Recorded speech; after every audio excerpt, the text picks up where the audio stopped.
Last week at home, the Herd protected its turf, marching over Illinois State and answering another challenge from a top 10 opponent to remain undefeated. But now it's time to go back into hostile territory as Bison Nation invades the Dakota Dome in Vermillion. It's NDSU and South Dakota coming up next. Get your horns up!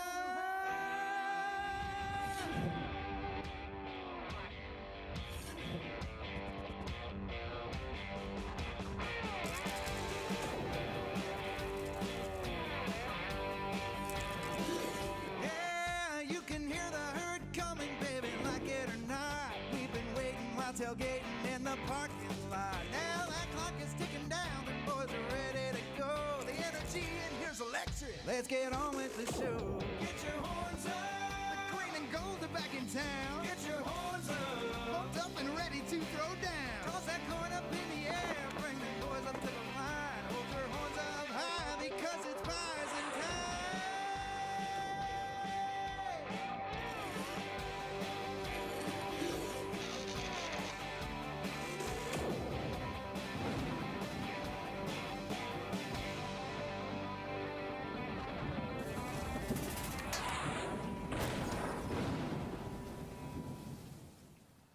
It's another border battle as #1 North Dakota State travels south to Vermillion in the Dakota Dome to take on the University of South Dakota. We'll have all the action coming up for you live on the KVLY KFYR Bison Television Network.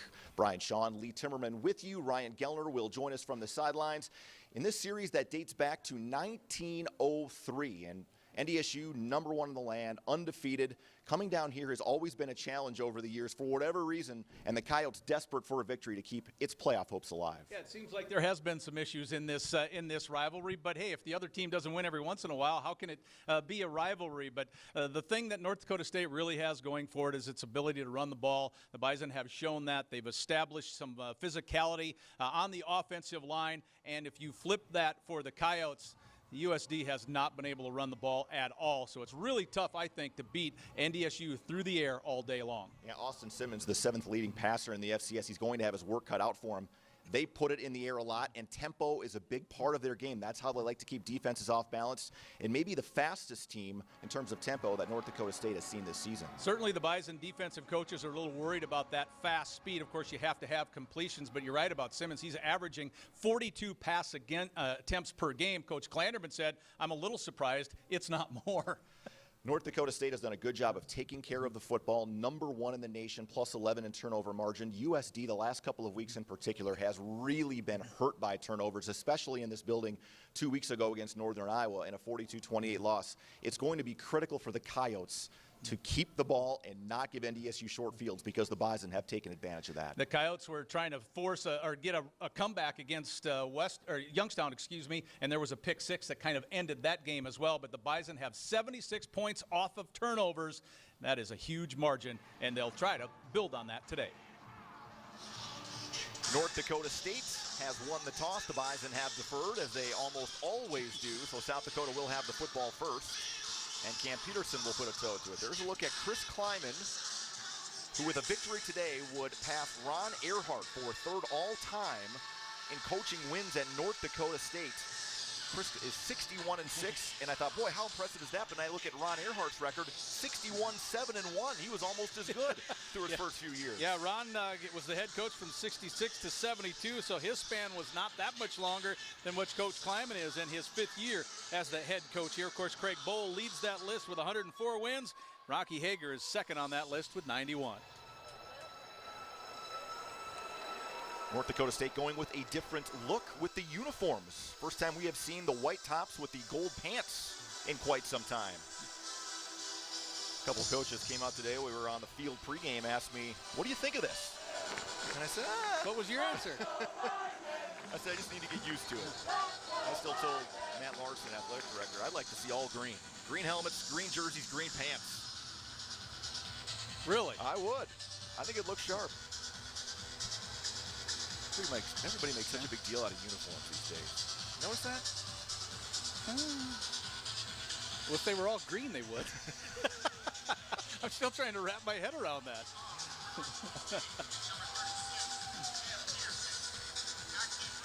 Well, I think it'll be interesting right off the bat for this Bison defense to see what its front four can do against an offensive line that has not been able to move the ball on the ground.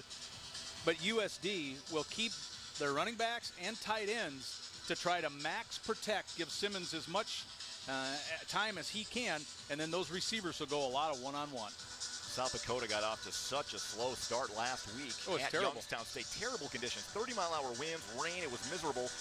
And the Coyotes outgained 158-3 in total yardage in the first quarter. Yeah, in the first half, USD had 43 total offensive yards, 25 of those on the last play before the half. Peterson puts the boot to it. Another Peterson Farm Seed kickoff. Kick off your planting season with Peterson Farm Seed. Kai Henry hesitated, now will bring it out. A little bit of a lane there for Henry before he is taken out by Jackson Brown and finished off by some others at the 25-yard line. Let's take a look at the North Dakota State defensive unit. Starting lineup brought to you by Shields. Caleb Butler, Blaine, Minnesota. Blake Williams, Romeo, Michigan. Aaron Steidel, Carlos, Minnesota. Greg Menard, Lakeville, Minnesota. Levi Jordan, Dickinson, North Dakota. Dan Marlette, Sioux Falls, South Dakota. Jabril Cox, Kansas City, Missouri. Jalen Allison, Papillion, Nebraska. Rob Grimsley, Hutchinson, Minnesota. James Hendricks, Bemidji, Minnesota. Marquise Bridges, Minneapolis, Minnesota. Simmons out of the shotgun across the middle quickly and finds his big tight end. Connor Herman, first reception of the season for the sophomore. Gains about 8 yards on first down. And here we go. Here's that hurry up we talk about. It's called tempo. Coyotes like to use it, like to go quick. Kai Henry spinning out of a tackle. Dan Marlette wraps him up. And about the 36, but that'll be enough for a first down. When we talk about the inability to run the ball consistently for USD, but that first play is indicative of a short pass is kind of like their running game. South Dakota ranked 13th in the FCS in passing. Henry again. Caleb Butler not fooled. Loss of about 5. Back to the 31.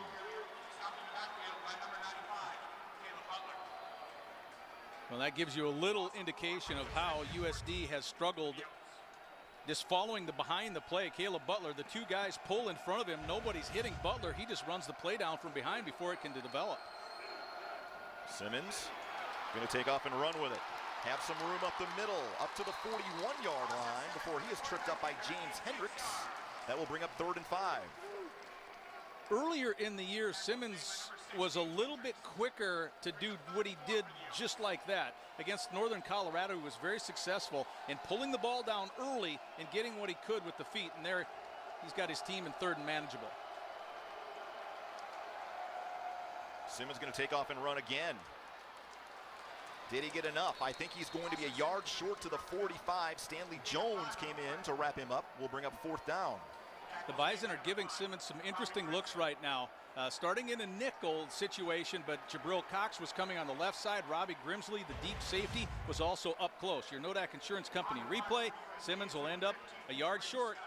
Number 5, Grimsley, was there to help get that hit because he wasn't playing a deep safety. He was only starting to play at about 6 yards deep. Brady Scott back deep. 7 punts last week against Youngstown State. 4 inside the 20s. Done a nice job, the sophomore out of Orange City, Iowa. Will try to bend the Bison deep, end over end. And coming up to call for the fair catch is Grimsley at the 17-yard line. Let's take a look at that Bison starting offense. Brought to you by Shields. Easton Stick, Omaha, Nebraska. Dylan Radens, Becker, Minnesota. Colin Connor, Mineral Point, Wisconsin. Tanner Volson, Belfour, North Dakota. Luke Bacon, Granville, North Dakota. Zach Johnson, Blaine, Minnesota. Ben Ellefson, Pauley, Minnesota. Brock Robbins, Cavalier, North Dakota. Lance Dunn, Waterloo, Iowa. Dallas Freeman, St. Michael, Minnesota. Darius Shepard, Blue Springs, Missouri. And Shepard has been unbelievable here the last couple of weeks in conference play. Putting up massive numbers as the Bison start with a quarterback run. And there's room to the outside for Easton Stick before he is taken down at the 24-yard line. A couple of Coyotes there to make the stop. Elijah Reed and Cameron Tisdale. Nodak Insurance Company replay. I think we have a chance to see quite a bit of this. It depends on the defense that USD shows. And most of the time, it's a single high safety. Number 9 is Andrew Gray. He's listed as a safety, but he will come down in the box quite a bit, and that will get an outside linebacker at times on Shepard in the slot. Right now, the safety's on him. Delayed handoff up the middle. That's a new little bit of a wrinkle we've seen out of the Delta formation as Dunn takes it up the middle for a first down to the 30. Andrew Gray on the stop for USD. And the question mark coming into the year for USD, they thought it was going to be on defense simply because those kids, by and large, it's a pretty young group. Only 4 players who played a lot are returning. But just the opposite is true. The offense has been a lot more inconsistent, and the defense for the Yotes has been game in and game out there more. As McCain motions the bottom of your screen, Stick will attempt his first pass, and he's on target with it, but it is dropped and incomplete. Dallas Freeman had it in his hands for a moment and couldn't hang on. Second down and 10 coming up. Let's take a look at the quarterback numbers on Easton Stick. Brought to you by the North Dakota Beef Commission, funded by beef farmers and ranchers. 73 completions, just 2 interceptions, 10 touchdowns. Just a couple of touchdown passes behind Brock Jensen for most all-time. He has moved into second place all-time in passing at NDSU, moving past Steve Walker last week in a victory over Illinois State. Inside handoff. Ty Brooks had a big game against USD last year, only 1 yard here. Elijah Reed, along with a host of other Coyotes, get in to bring up 3rd and 9. Yeah, Ty's 151 yards now behind what he did last year, and just 9 carries, 3 touchdowns. The Coyotes have forced NDSU into a 3rd and long situation. I think NDSU likes their opportunities today to take a couple of shots deep. Expect multiple verticals, I think, in the passing game. We saw the Bison on 3rd and long last week in the first drive. Hit on a 55-yard passing play to Darius Shepard. Stick, plenty of time in the packet. Going for Freeman. Tries to make the adjustment, covered by Tisdale, incomplete. And NDSU will have to punt.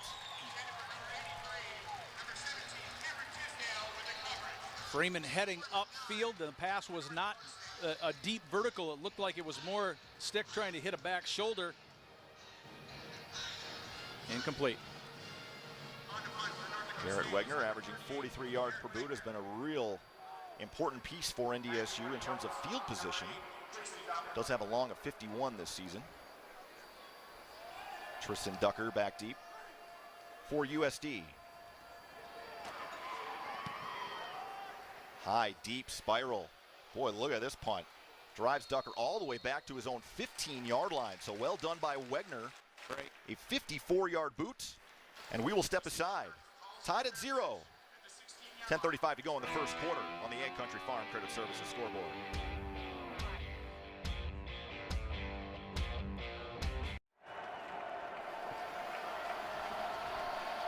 South Dakota with its second possession, starting at the 16-yard line. Simmons again, going to try to take off and run with it. And Blake Williams tracks him down from behind after a gain of a couple. Let's take a look at that USD offense. Starting lineup brought to you by Shields. Kai Henry, not off to the start he was last year. 4 starters back on that offensive line, but it's been a struggle. Dakari Allen, the leading receiver for USD, 36 receptions. And he makes acrobatic style catches as well. He's a good one. Banged up a little bit with his shoulder, was limited for a while at Youngstown State. Simmons under pressure and tripped up from behind, and I think it was Jabril Cox who just got a fingertip on his shoe and tripped him up enough to take him down. 3rd and 10 coming up. There was some open space as well. If Simmons does not get tripped up by Cox on the Nodak Insurance Company replay, he might have first down yardage on this play because it was open. The pass plays were deep. USD runs a lot of deep vertical stuff. There was some room. Simmons dropping it off to Kai Henry, tries to spin out of a tackle but is unable to do so. Again, well played by Caleb Butler, and a 3 and out for the Coyotes. Caleb Butler pretty much swapping positions, if you will, with a linebacker, because it was his job not to rush the passer. It was to drop and play the flat. That's exactly where the play went for USD. Butler was in a perfect position to force a loss on the play and a 3 and out here from the Coyotes. Here comes Scott for his second punt. Darius Shepard back deep at about his own 40-yard line. High, deep punt for Scott, driving Shepard back to his own 32, and he just steps out of bounds.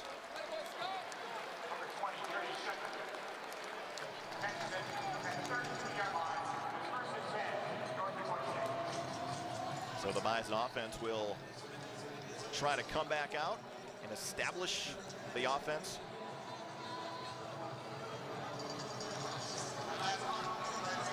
I thought the Bison, it was sniffed out fairly well by USD, but I like the little counter play, that counter action.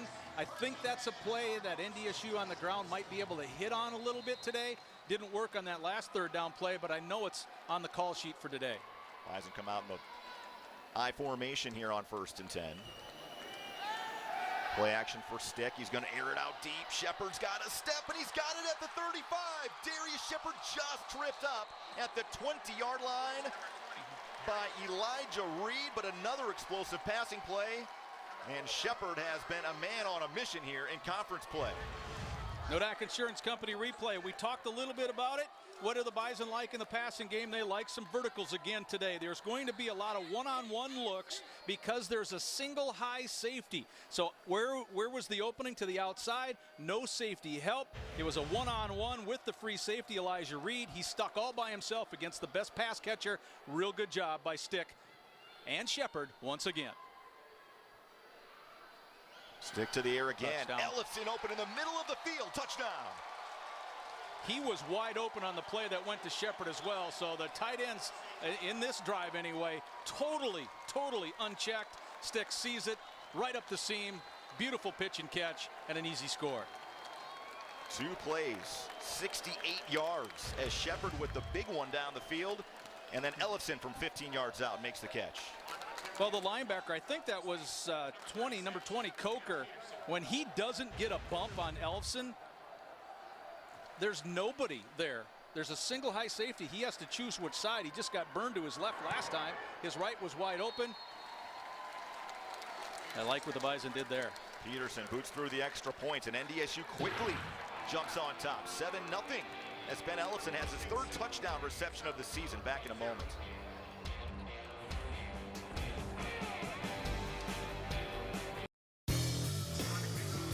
Show your Bison pride today with an NDSU Gate City Bank ATM and check card. Visit gatecity.bank/mycard. Gate City Bank, for a better way of life. Member FDIC. And that is a look at Easton Stick's grandfather grilling it up here in Vermillion today. Looks pretty good. Ham looks good. Yep. Shouldn't shock you at all to see a good contingent of NDSU fans heading down the interstate inside the dome today. Darius Shepard, a 53-yard reception. He had 236 all-purpose yards a week ago as the Missouri Valley Special Teams Player of the Week. Cam Peterson, another Peterson Farm Seed kickoff. Kick off your planting season with Peterson Farm Seed. Kai Henry. He may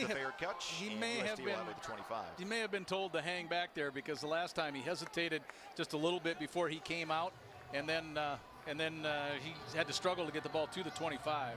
Bobcats scoring recap. 2 plays, 68 yards.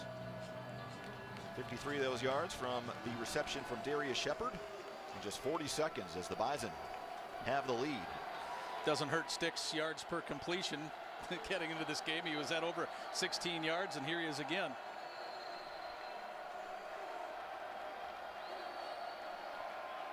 Shamar Jackson motions back. He doesn't know what he's supposed to be doing, and USD is going to call a timeout.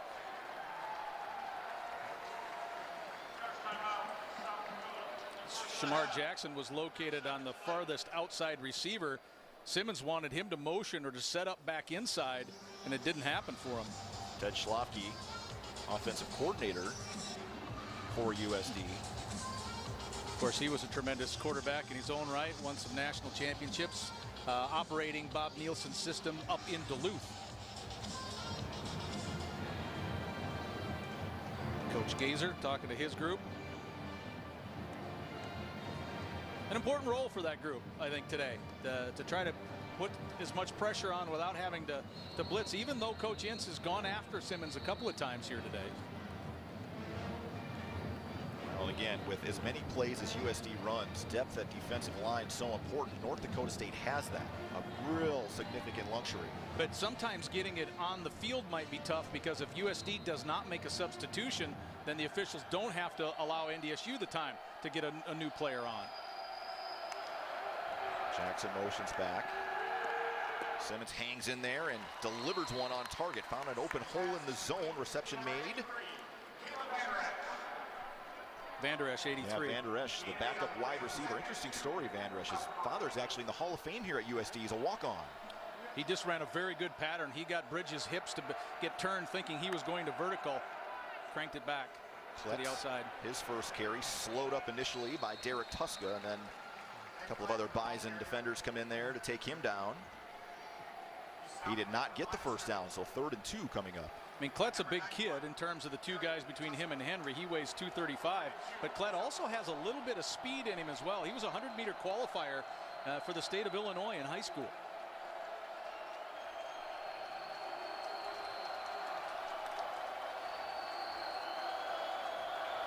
Couple of looks to the sideline here for Simmons. Looks like the Bison are going to adjust a little bit off of it too. Inside handoff goes to Klett, and he powers his way through a Jabril Cox tackle for a first down to the 39.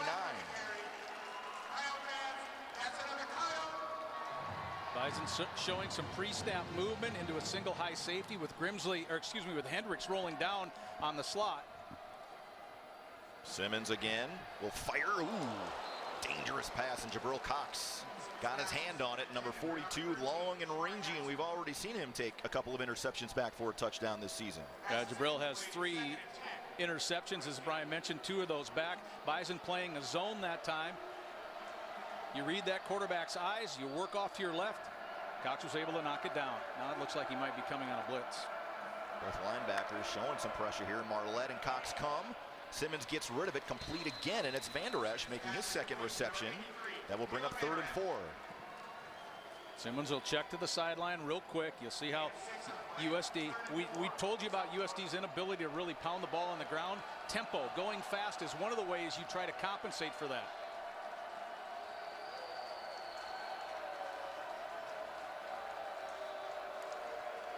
Cox coming on a blitz. Simmons hit as he throws. It hangs up there, and it's out of bounds.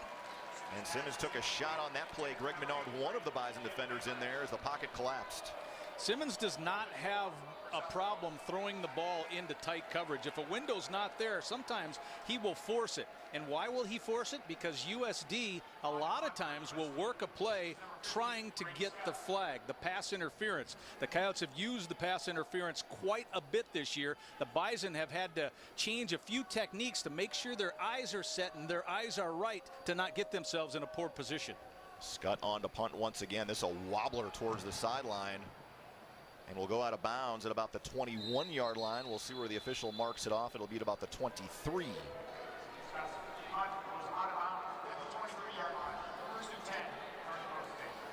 Well, the quick strike certainly was evident the last time the Bison had the ball in that 2-play drive.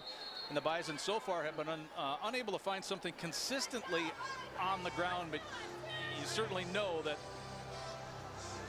NDSU will try to find it. And they'll come out with a little different look here. It's 12 personnel, meaning 1 running back, 2 tight ends.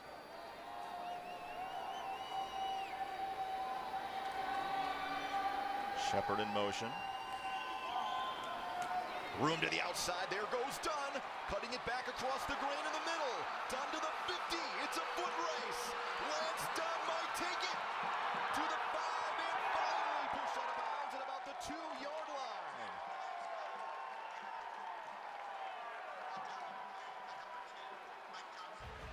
Nodak Insurance Company replayed the pre-snap motion. Great block there by Tanner Volson. But the pre-snap motion got 1 less person on the boundary side, and the Bison were able to take advantage of it. It's an FIB, a formation into the boundary, and Dunn working so hard getting down inside the 5. But that little motion by Shepard helps clear once the corner out, the safety rolls down, and when you take care of that safety, there's nobody behind him. Very well executed play by the Bison. 75 yards on that carry from Dunn. 1st and goal from the 2. And it looked like Ty Brooks was leaning forward just a little bit too quickly, and that should cost the Bison 5. That last run there by Dunn, 40 yards farther than his longest run of the year.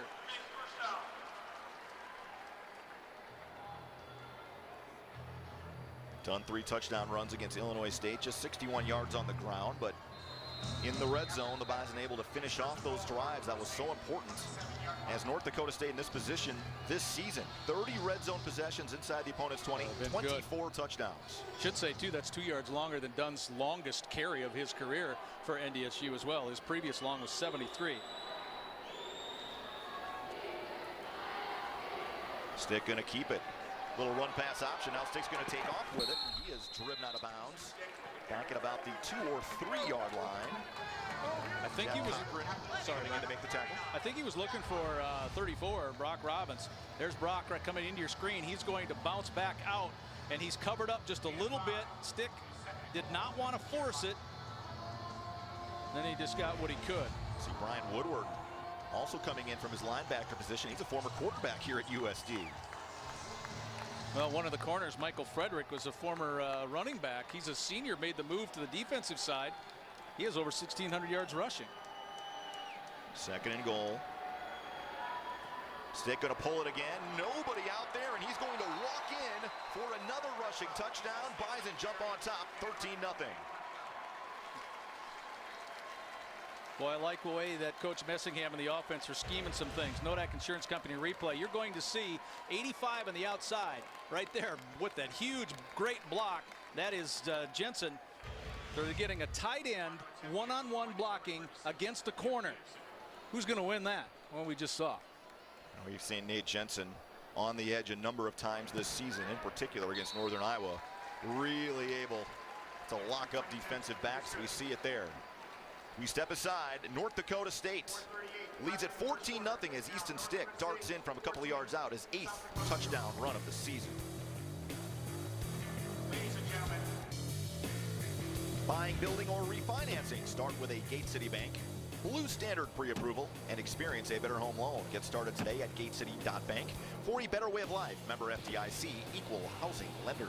A couple of nice tosses there. Yeah, really pleasant morning and afternoon here in Vermillion. As much as we talked with the NDSU coaches and they talked about the explosive plays and how for USD and how the Coyotes thrive on plays from their line of scrimmage of 20+, counting the long pass play and now the long run, the Bison have 40 plays from scrimmage over 20 yards. USD has 32. Another Peterson Farm Seed kickoff. Kick off your planning season with Peterson Farm Seed as Kai Henry wisely lets that one go out of bounds. And USD will start with this drive at the 35.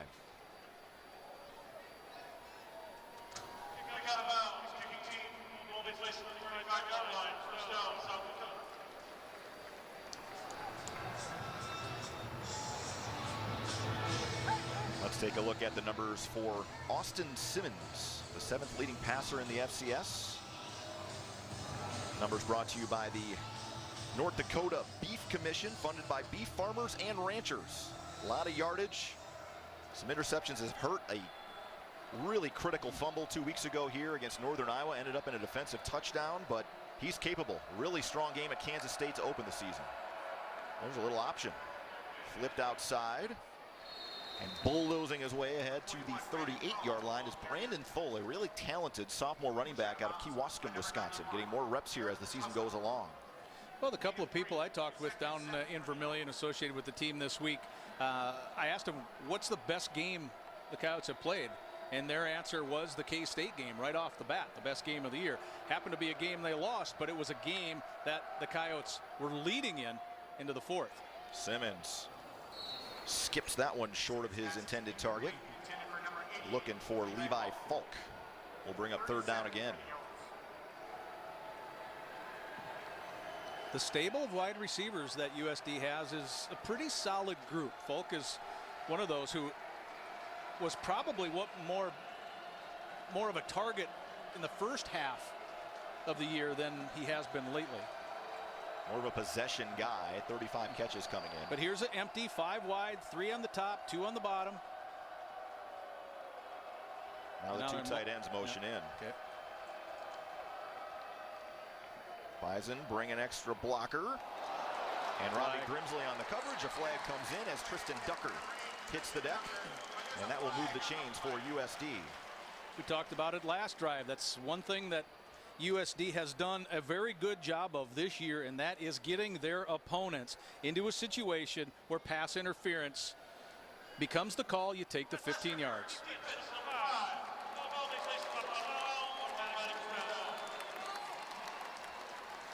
And it's telling us that if we can get lined up, we should have a really good day. But against USD, that can be a challenge at times. Last time the Bison played here, 28-21, Chris Strevler. Couple of touchdowns. It was dicey. Simmons swings it out to Ducker. Really, really strong open field tackle by Jabril Cox. Just not many outside linebackers can do what this guy does. If you're going to run that play, why would you run it to the side where number 42 is?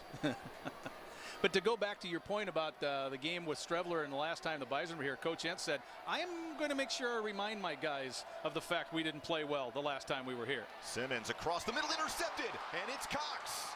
His 4th of the season. The former quarterback in high school has some room to run and is finally pushed out of bounds at the 23-yard line by Thull. Turnovers have plagued the Coyotes the last couple of weeks, and the Bison have thrived on them.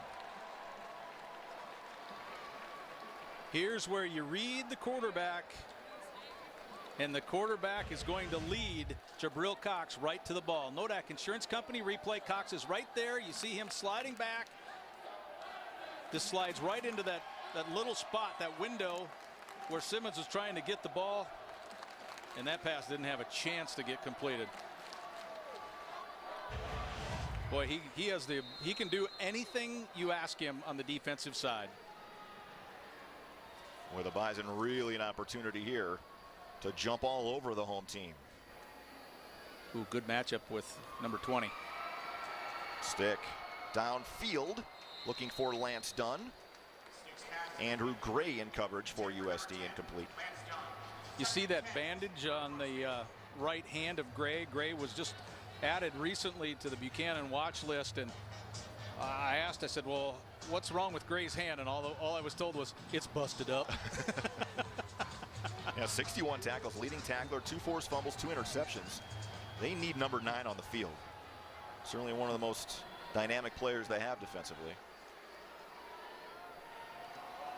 Darius Shepard trying to follow some blocks. Alex Gray slows him up. Jack Cochran along with Darren Greenfield take him down at about the 20. We'll bring up 3rd and 7. Well, we just mentioned a Gray who's wearing number 9, and you mentioned the last name Gray who wears 22. They are twins. That Insurance Company replay. And really the Coyotes did a pretty good job of not getting pushed off of their spots. He had a tight end, motion man already out there, so you had 3-on-3, but nothing opened up. Coyotes closed that off. But right now, Alex Corker, well, he's got safety help. We've got a linebacker on Shepard.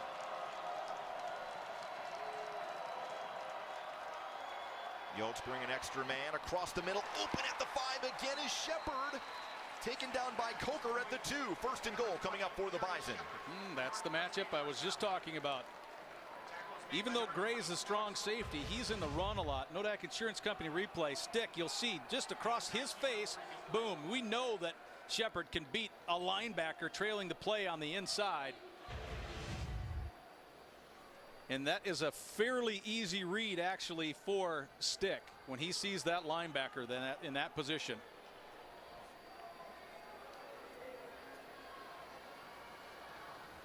Play action again for Stick. Dropping it off, Brock Robbins, touchdown.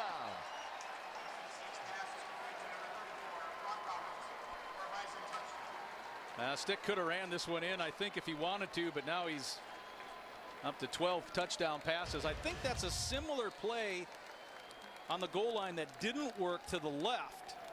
See that pursuit? Greenfield gets totally out of position from his defensive line. He's the defensive end. He can't let anyone outside of him. But the Bison run the ball so well in the red zone. USD over pursued. Peterson on for yet another extra point. And he is approaching the all-time Missouri Valley Conference leader. Just about 10 behind now. As it's 21-0 North Dakota State, 2:04 to go. We should mention that is the first career touchdown for the Cavalier North Dakota native, who scored a whole lot of them as a Tornado back in high school. Here's your Nodak Insurance Company replay once again. Like a stick has anything he wants to the outside, but Brock Robbins gets that big TD. Nice job, young man.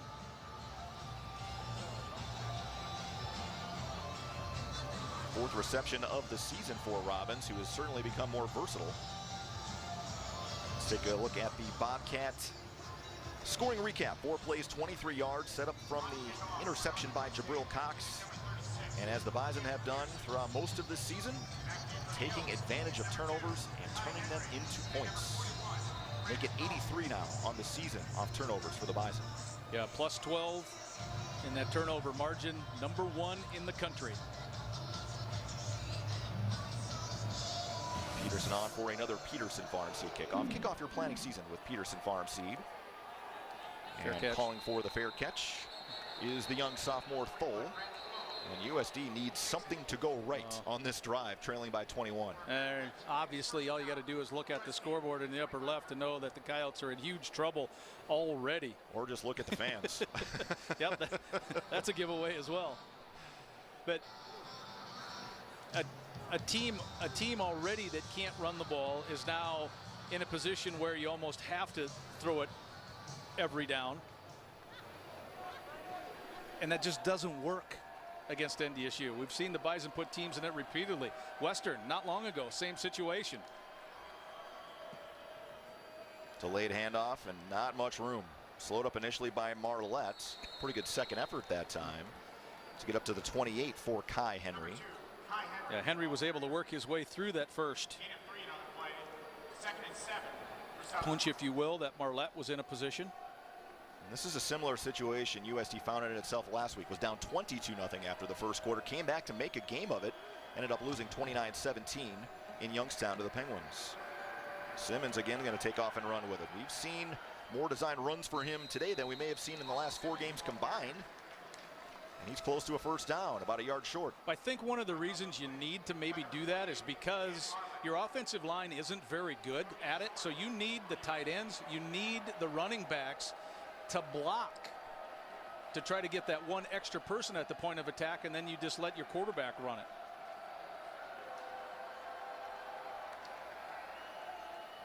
He's going to run again. He's got a first down. Grimsley could not bring him down, and now Simmons, who is a very capable runner, is finally taken down in Bison territory by Jabril Cox at the 43.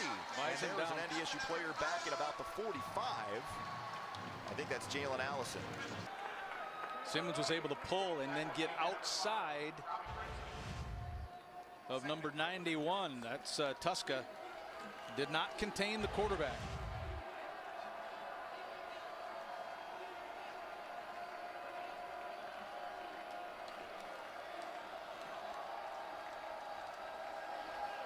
Shamar Jackson motioning into the backfield. Henry gets the call, and he is swallowed up in the middle. Big Blake Williams there to make the tackle. Will bring up third down again. This is not a part of the field that USD has been very good in.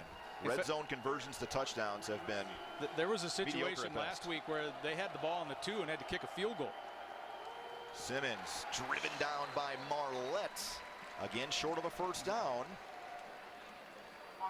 Will be about 4th and 3. Offense stays on the field at this point, at least for the Yotes. Again, but going back to what you were talking about, Brian, a lot of quarterback run. Marlette, the linebacker, getting a pretty good stick, but here's a 4th down situation again, 4th and 3. Should be a pass.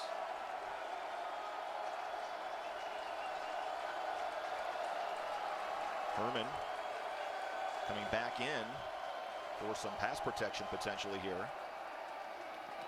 Simmons short hops that throw, looking again for Vanderish, and that's a turnover on downs for USD as Simmons took a shot on the end of that. Stanley Jones, I think it was 94 that got a shot. It's all coming off to Simmons' right, and it was Stanley Jones that did hit him.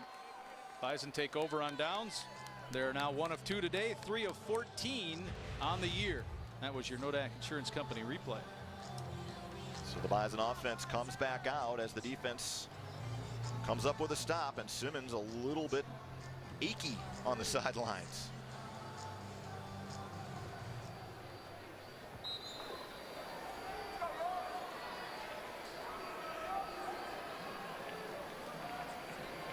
That's Phoenix Sproles into the game, wide receiver in motion. Ty Brooks held up at the line of scrimmage. Gets what he can. Initial stop made that time by Alex Gray. Here's a look at the starting lineup for that USD defense, brought to you by Shields. Have not had a chance to get it in. Too many explosive plays. Cochran, the leading tackler. We talked about the Gray brothers and Jacob Headley and Luis Peguero, 2 new starters this year, as there is a South Dakota player down on the field.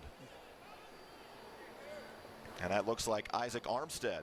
And as they tend to him, we'll go to break. Be back with more second quarter action as 21-0 North Dakota State on the Ag Country Farm Credit Services scoreboard.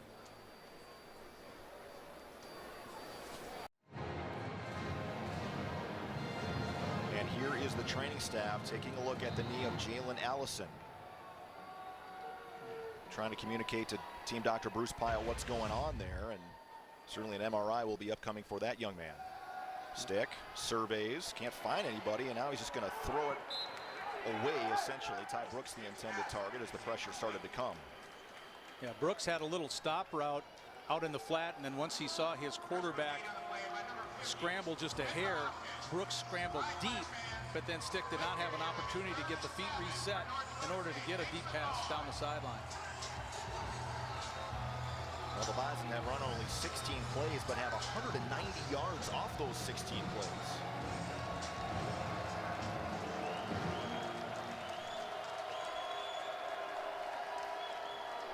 Dropping it off for Dunn. Nice open field tackle by Brian Woodward at the 20-yard line. A flag comes out back at the 15. Illegal formation, I believe, is the initial indication from the linesman. Or a procedure penalty should be declined.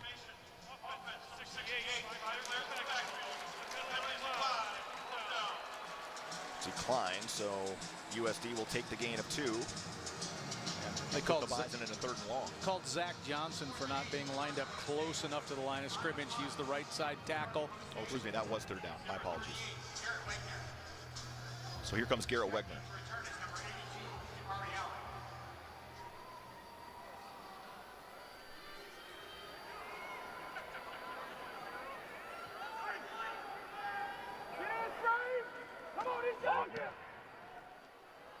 Another nice spiral that takes a hop at the 32 and will continue to roll and roll down to about the 22.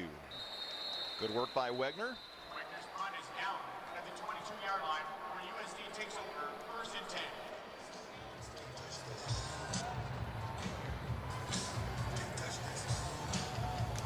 So the USD offense right back out on the field with 11:36 to go. Let's go down to Ryan Gellner.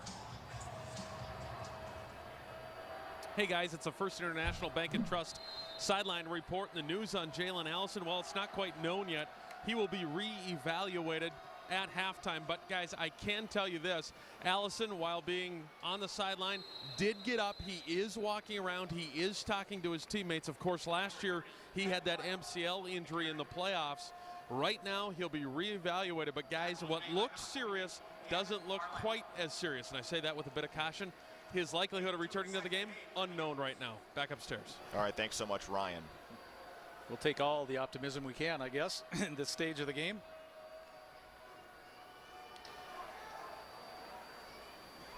Boy, Simmons flushed out again, finds an open man. It's the tight end, and a big hit again by Jabril Cox. Puts the hammer down on Brett Sampson after a gain of a couple. Well, it really doesn't take post-snap Simmons or any quarterback for that matter very long to understand that the Bison here were playing in a zone. So he drops off what he can out in front, but Cox got on that Nodak Insurance Company replay with a real good head of steam and no chance to turn it up. Nothing deep on that play was open. 3rd and 6.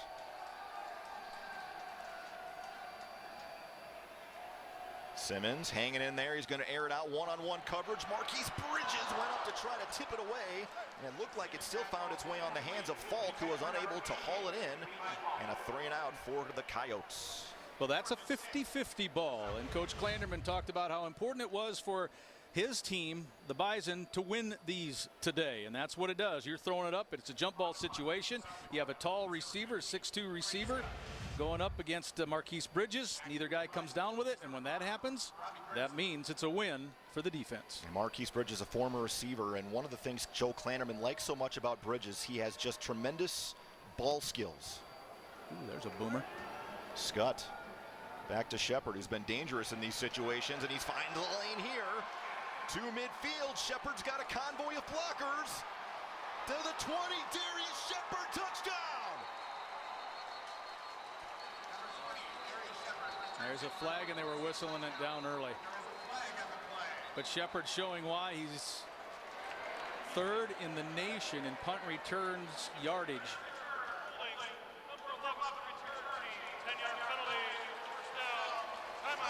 That's the true freshman, Phoenix Sproles.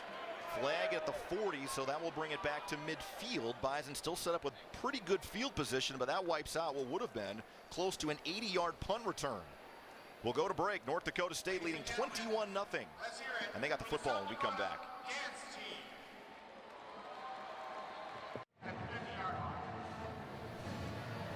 Look at the top of your screen here, and you're going to be able to see right there, number 11, Sproles. That's where the hold takes, and that's why the ball, there's a little tug on the jersey. That's why this is not a touchdown, and the Bison have it at midfield.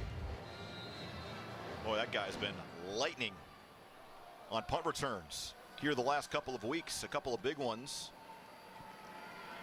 against Illinois State, and almost turned into a touchdown there. Here comes Dunn to the outside, has room. Eventually forced out of bounds by Cochran after a pickup of about 3.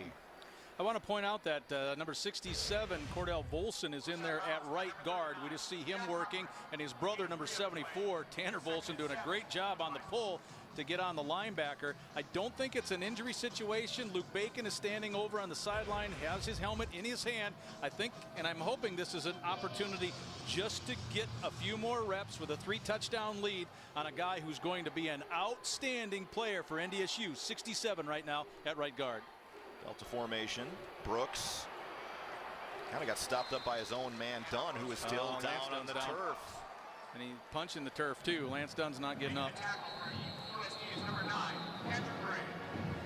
Lance Dunn, one of the leading blockers on that Delta formation. You can see he's in pain, and it appears to be something on the right leg. The Bison already down Bruce Anderson.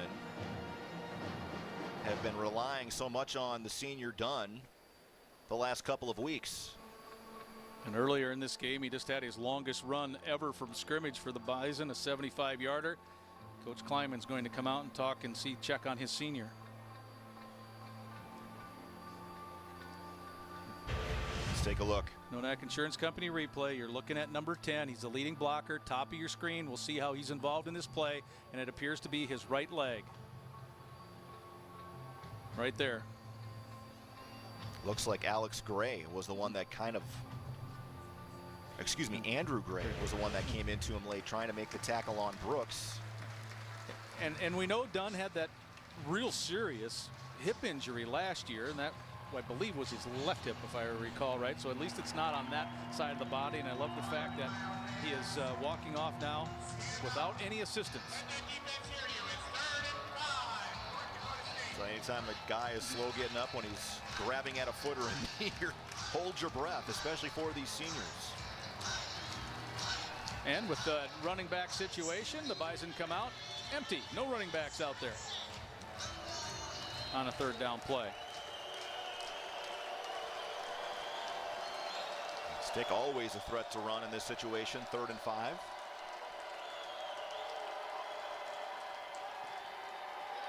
Surveys, slings it out. Pass is caught by Ty Brooks, and he's able to scoot ahead to the 35-yard line. Gain of 10, good enough for a Bison 1st down.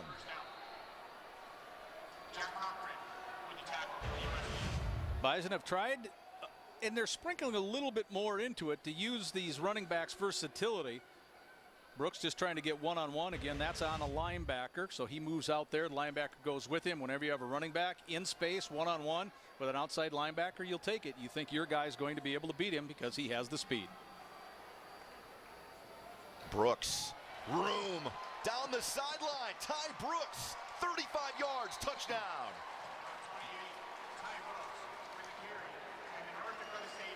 Well, you can pull this play and put it in a clinic on how to block it, and it was perfect. Brooks was not touched. Nodak Insurance Company replay. Check on the outside. Connor with a pull, Volson with a pull. They clear anything out. There's a good seam on the inside. No linebackers able to flow over. Absolutely perfect. Well done. Saw Andrew Gray, the safety, overrun the play, and Ty Brooks cut it back, and nobody home for the Yotes. Extra point booted through. 28-0 North Dakota State, 8:31 to go. You know, the Bison have used A-gap power, of course, when Coach Polasek was here calling plays, and that play is becoming a little bit more like A-gap power in that it's become a bread and butter play. It's a staple. It is happening all the time. This is a reverse angle of it. Beautiful kick out down low by both of those guys, Connor and Volson, and 34 with a nice job taking care of the linebacker Cochran. So Brock Robbins in there. When you're untouched to the edge with your fastest running back, that's a touchdown every time.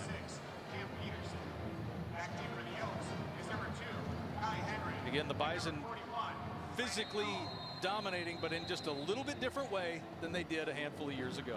Bobcat scoring recap, 4 plays, 50 yards. Took just a minute 35. And another explosive play down there in terms of turning it into points. And there's a look at Lance Dunn, who is still standing. And that's good. Peterson, another Peterson Farm Seed kickoff. Kick off your planning season with Peterson Farm Seed. Kai Henry going to try to give the Coyotes something to get excited about here. He's finally tackled by Desmond Kane at about the 40-yard line. I don't know if tackled's the correct term, but Des Kane did an excellent job not to take his feet away, stayed squared to the play, and just kind of threw himself in front of the guy. Kai Henry up the sideline. Pretty good seam. You see what I mean? He wasn't in a position to have a Sproles. He's being Sproles 11, not 13. Yeah, but just, you know, not in a position to make a really good tackle, but he did what he had to do. Time of possession skewed, and USD has run 11 more plays, but in total yardage, 239 for NDSU. Just 100 yards of total offense here for South Dakota. Henry stepping out of one tackle and finally dragged to the turf after a gain of 8. Levi Jordheim making that tackle for NDSU. Blake Williams, I think, is the guy who has the opportunity right there. Couldn't quite stay on the legs. Ground game again. Henry, boy, really churning the legs, fighting for that first down, going to be a yard short. Again goes to number 2, Kai Henry. A gain of 1. It's 3rd and 1 for South Dakota. Coyotes will go quick again. Henry right into the line, finds enough of a crease into NDSU territory to the 47, enough for a first down as Williams will head over and the Bison will place all 4 defensive linemen. Yep, because of moving the chains takes a little bit longer. NDSU is able to make that transition, get the 4 fresh guys in. Well executed.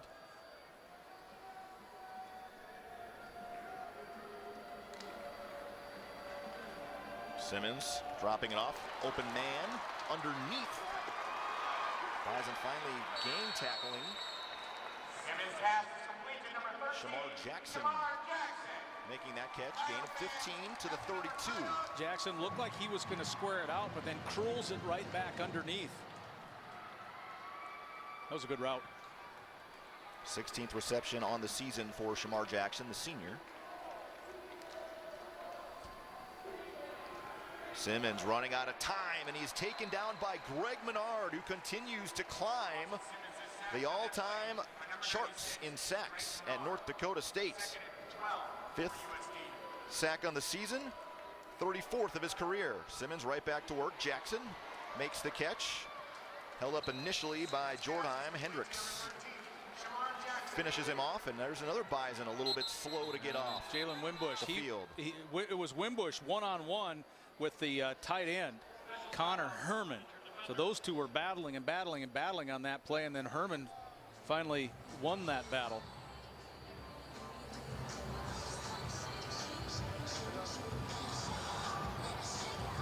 Wimbush was trying as best he could to try to get around the big 6'5" tight end. Bobby Knodel out there quickly. And again, it appears to be a knee that they're taking a look at. See Aaron Mercadel there in street clothes. Yep, that's it. This is Aaron. That's who you're talking about. And he was expected to be a guy that was not only going to help significantly on special teams, but also for depth at linebacker. His ACL unfortunately tore on him early in the season, and the Bison have been without him. So that's why Jackson Brown is backing up 2 positions at linebacker. Now Wimbush has been primarily taking all the snaps at nickel. The other person who has been doing that most of this year is Jabril Cox. So we'll see what the Bison try to do. If they stay in nickel and move Cox into that nickel position, and if so, then you can't rotate any more in terms of the linebacker, so that means more reps for Jordheim and more reps for Marlette. Wimbush again walking off under his own power, doesn't appear to be. And this is what I'm talking about. This is Jabril Cox. He is in the nickel position, watching those 2 guys right there. 3rd and 7. Jackson again motions into the backfield. Screen set up and set up well for the Coyotes. Reception made on the play by Kanan Brooks, another backup running back from St. Louis, a true freshman, who's again steadily improving every week. First down, Coyotes. Brooks gets the carry this time. Marlette wrestles him to the turf. No gain.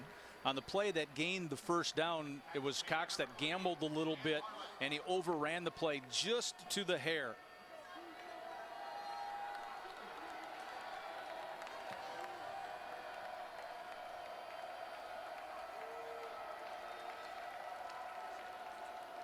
Low snap to Simmons. To the end zone in traffic, and that one is caught tight window. Caught by Jackson at about the 1, and they're going to spot him at about the 2.5. No pre-snap movement that time from NDSU. It was a too high safety, and then we're going to see what Simmons does to it. He throws it into an extraordinarily tight window. Simmons on the option, flipping it outside. Brooks into the end zone. Touchdown, USD.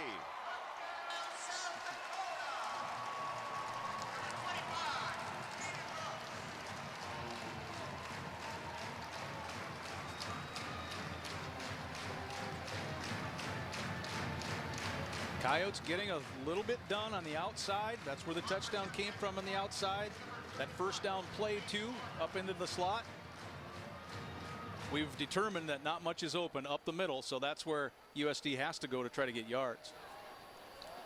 Mason Lorber, transfer from Iowa Western Community College, is able to boot through the extra points. And USD is on the board as Brooks takes it in from a couple yards out. But North Dakota State still leads it by 3 touchdowns here in Vermillion.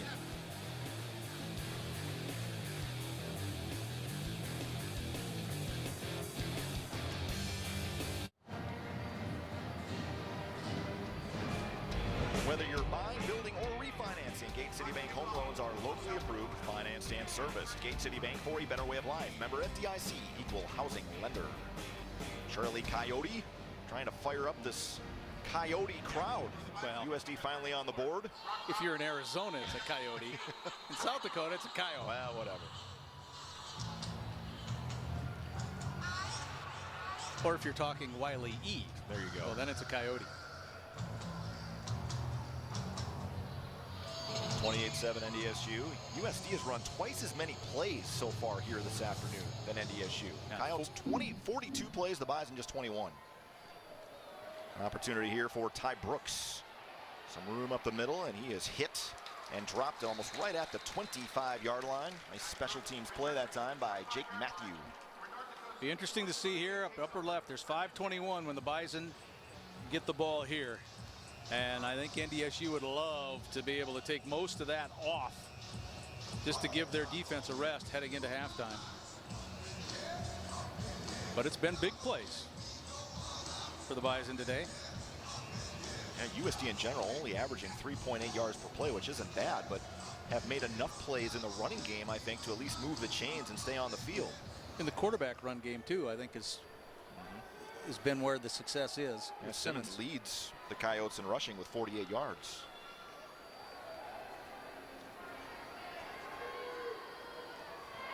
Dunn back in the game. That's a good sight. Following his blocks to the 28-yard line. Gain of 3. Looked like a power play with Colin Connor pulling, and Connor was unable to try to get a really good initial smack on anyone on his side. So that play really, I mean, it gained a few, but I don't know that it really developed.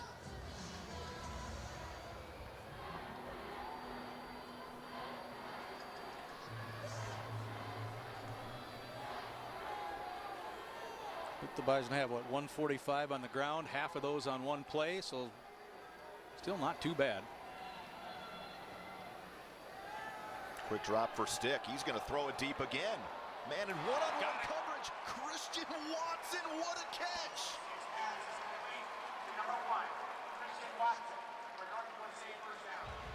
We've been waiting to see Christian Watson. And wow, you can't get enough of looking at a play like that. That was thrown over the wrong shoulder, and he made an adjustment in the air. That is beautiful.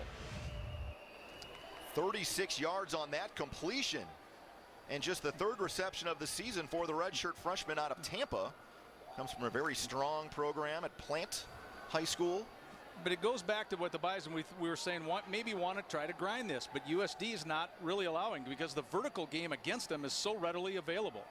Dunn tiptoeing through a hole, and then he is taken down by Woodward. Cochran went flying at the end of that play. A little bit of jawing with Tanner Volson. Here comes 2 tight ends. And Ty Brooks at running back. Man, was that a fantastic catch by Watson. Is there a word used to describe that thing? That was awesome.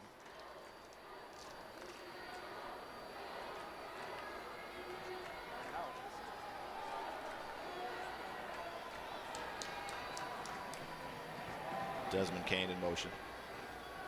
Again, Bison running to that short side of the field. Brooks high hurdles 1 tackler. Woodward makes the stop after a gain of about 3 more, so that will bring up 3rd and 4.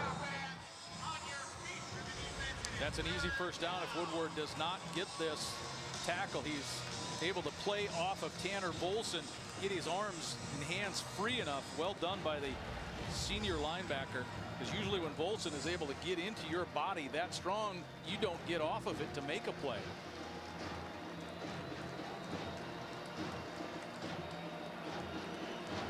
There you see Greenfield lined up a little bit further outside. He was inside last time. That's why Stick goes to the play to the near side as well. Flag comes out at the snap. Dunn has enough for a first down right now, but that flag came out right away, and it looks like a legal procedure or formation on the Bison. Illegal formation, offense, number 68, lined up off the line of scrimmage.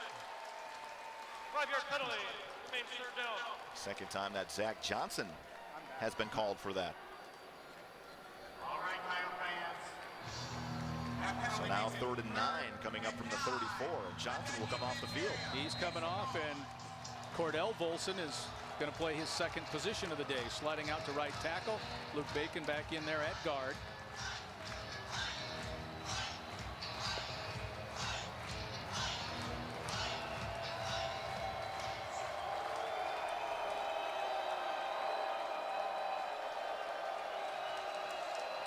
Stick to throw.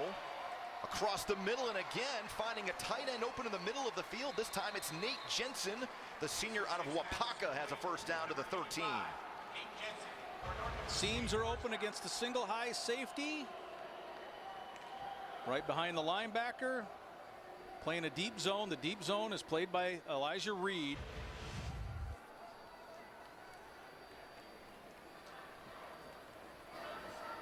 Well, we see the the lesson, I guess, if you will, that Zach Johnson went to the sideline for. He is back in there. That's Zach again, back in his right side, outside tackle position. Dunn again, bouncing it outside, trying to work out of a tackle from Reed and is unable to, but still good yardage on first down of about 7 yards. It's the second time we've seen on this drive a little bit of extracurricular activity. I thought it was Whitcomb, 47, on the back end of this. The tackle's made, and then just off to the right, number 47 for USD throws a Bison player to the ground. Well, you mentioned the importance of trying to eat up the rest of the clock in this half, and the Bison have done that. We're about 50 seconds left. And no real hurry shown here by NDSU. I think would like to take the clock down as much as possible. Use a timeout to talk about it. Remember, it was 5:21 when the Bison took over on this possession. I know Cordell Volson has had some reps. We see him at tackle. We saw him at guard a little bit. And go ahead, Brian. Show your Bison pride today with an NDSU Gate City Bank ATM and check card. Visit gatecity.bank/mycard. Gate City Bank, for a better way of life. Member FDIC. The point I want to finish about Cordell Volson is I actually had a nice conversation with Coach Hedberg this week. We talked a little bit about Cordell, and Randy said if you could lock him into one position, he will be outstanding. Right now, the Bison just do not have that luxury because Volson is backing up and must know so many positions. But number 67 is going to be an outstanding offensive lineman for the Bison in the future. He's just, of course, Cordell sophomore, isn't he? NDSU has had to make some decisions. Which guys do we play? Do we redshirt? We're running into the 4-game situation. The one thing Chris Kleiman has said is, where would we have been without Josh Hayes last year had we not played him right away? He was ready to play. That was huge for us in Frisco. The red zone versatility inside the 10 has been a thing of beauty for the Bison this year. They have had creative plays from this point on the field. Stick play action. Bootleg, near side, back of the end zone, working off a defender, and it's caught for a touchdown by Ellefson, his second of the day. That was a route that was altered, and this is where your quarterback and your receiver trust each other. Nodak Insurance Company replay. The flat has beaten USD before, so they come up and they look at Robbins, and this is an adjustment made by Ellefson on the back of the end zone. He was going off to the left. He stops, goes back underneath the goalpost. Stick sees it and is able to throw it low and hard away from the flow. That was a big-time throw. Nice catch, nice route. Bison have 34 points. And the officials got the call to take another look at it upstairs before booting through the extra point, just to make sure that Ellefson was in bounds, but it certainly appeared that he had a foot and a maybe lower leg on the ground before falling to the turf. Let's look at Bob Nielsen in his third season, 15-16 as a head coach. USD did end NDSU's 26-game home winning streak in Missouri Valley Conference play back in 2015. Of course, in our neck of the woods, too, following Division II football like we do, there's the back end of it. Nodak Insurance Company replay. Catch, knee. Does he control the ball? Absolutely. That's a touchdown. But my point against Nielsen is, for watching, Moorhead or Hugh Mary out in Bismarck, what he did at Duluth in the 10 years he was there, too, was dynamite. The field stands is called. It is a touchdown. So Ellefson officially has his second of the day, his fourth of the season. And with 36 seconds to go until halftime, the Bison have extended the lead once again to 27 with the extra point coming. So what, Ben's batting 500 right now in touchdown catches, isn't he? Pretty 8 on close. the year. And Peterson is now 9 shy in the extra point department of catching the all-time leader in Missouri Valley Conference football history. That's Craig Coffin from Southern Illinois. He has 229, and that is now 220 for Peterson. Good chance to eclipse that mark here this season. The Bison yards per play over 11. That's a lot. Coming into the season, NDSU averaging just under 7, which is tremendous. 6.8 is very, very, very good when you're 7 games deep into the year. But now 11 yards per play. Tremendous drive. That not only do you get the points in the back end of it, you took the time off the clock like we talked about, and you gave your Bison defense a much-needed rest. 7 plays, 75 yards, and just under 5 minutes on the Bobcats scoring recap as Ellison makes the reception, and the Bison now 319 total yards in the first half. And pretty good balance in that department as well. 161 through the air and 158 on the ground. Another Peterson Farm Seed kickoff. Kick off your planning season with Peterson Farm Seed. This kick short. And it looked like the fair catch was called for by the up man, and then it bounced, and that will be ruled dead at about the 16-yard line, so it should come out to the 25. A fair catch signal was made by a member of the receiving team. Almost dead. First down, South Dakota. Now they're marking it back at the 16-yard line. Was it because it bounced? Apparently. I was unaware of that. Okay. So USD will come out 36 seconds. The Coyotes do have 2 timeouts to work with. We'll see how aggressive Bob Nielsen wants to get here late in the half. Well, the Bison on the outside should not be aggressive at all in their corner play. Handoff inside, Kai Henry. Gain of close to 9 yards up to the 25-yard line. 11 carries, now 34 yards for Kai Henry, a sophomore out of Miami.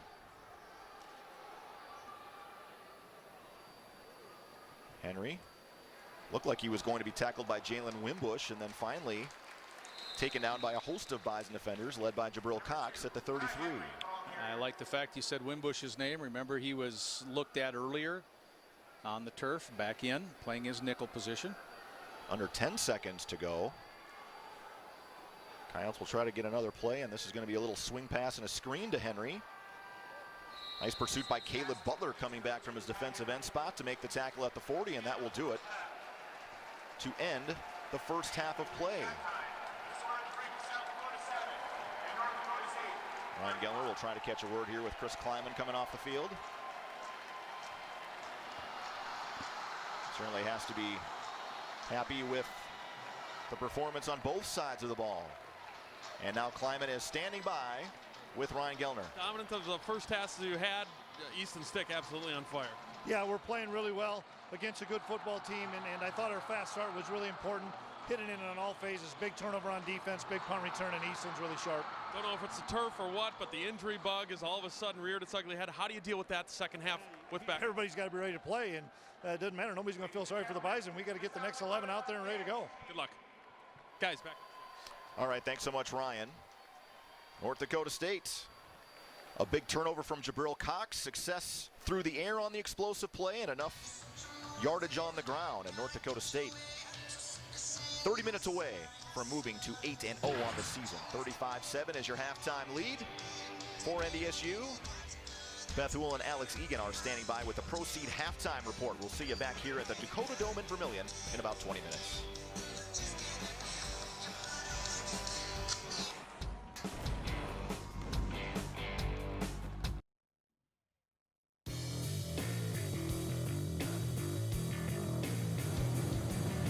Welcome back to the Dakota Dome in Vermillion.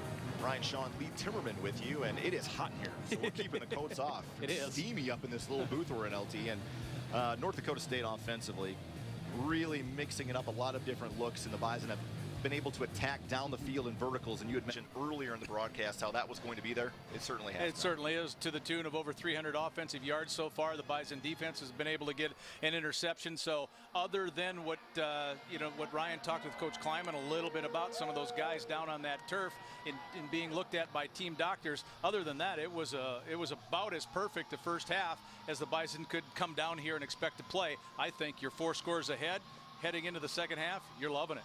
And defensively, too, for North Dakota State.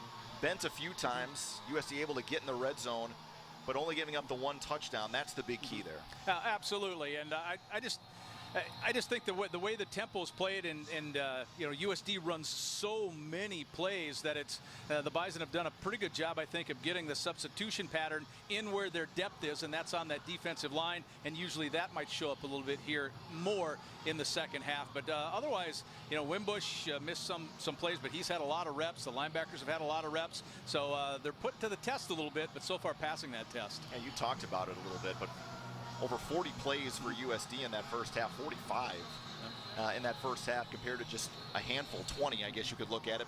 But the problem, if you want to call it that, from a time of possession standpoint, is the Bison have just scored so fast. NDSU averaging over 11 yards per play. So that is an opportunity, of course, where the Bison are going to get what they can take. And the biggest play, I guess, on the ground so far, turned in by that guy right there, 75-yard run early on in this game.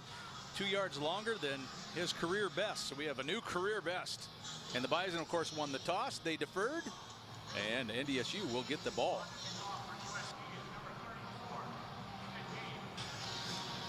So putting the boot to it will be Ethan James, kickoff specialist, senior for USD. Just to keep following up here, Brian, it'll be real interesting to see, because you know when Coach Kleiman's teams get a lead, have a lead in the second half, it's a 4-touchdown lead. The Bison, if they can, want to grind it. They're usually not pulling anything from the back of the playbook in the second half. Another Peterson Farm Seed kickoff. Kick off your planting season with Peterson Farm Seed. This one popped up and taken by Spencer Weege, a South Dakota native and defensive tackle. Gets it up to the 25-yard line. Weege, a lot of friends and family here from Watertown, where he is from. Yeah. Actually from South Shore, which is a small town outside of Watertown, but he played at Watertown High School. An Arrow, the Watertown Arrows.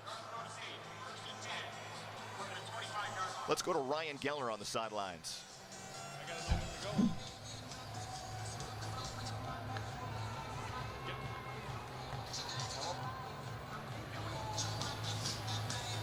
We'll try to catch up with Ryan here in just a moment.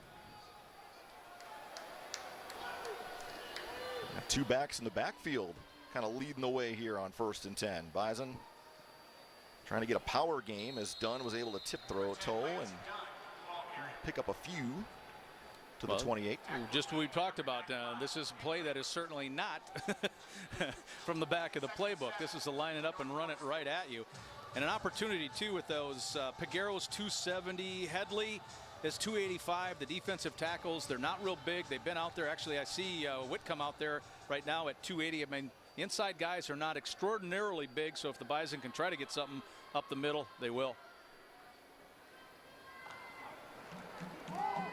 Instead play action, boy, that seam wide open again, and a big collision as the ball is separated from Jensen. Incomplete.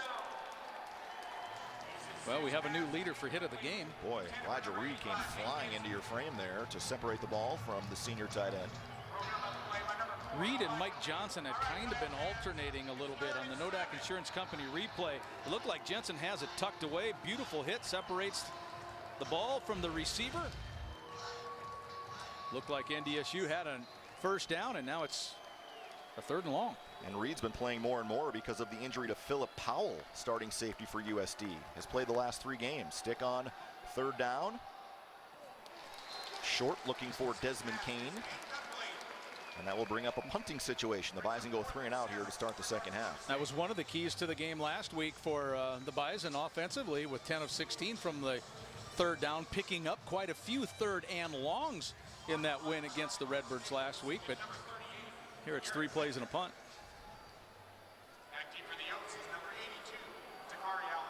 Comes Garrett Wegner for the Boots.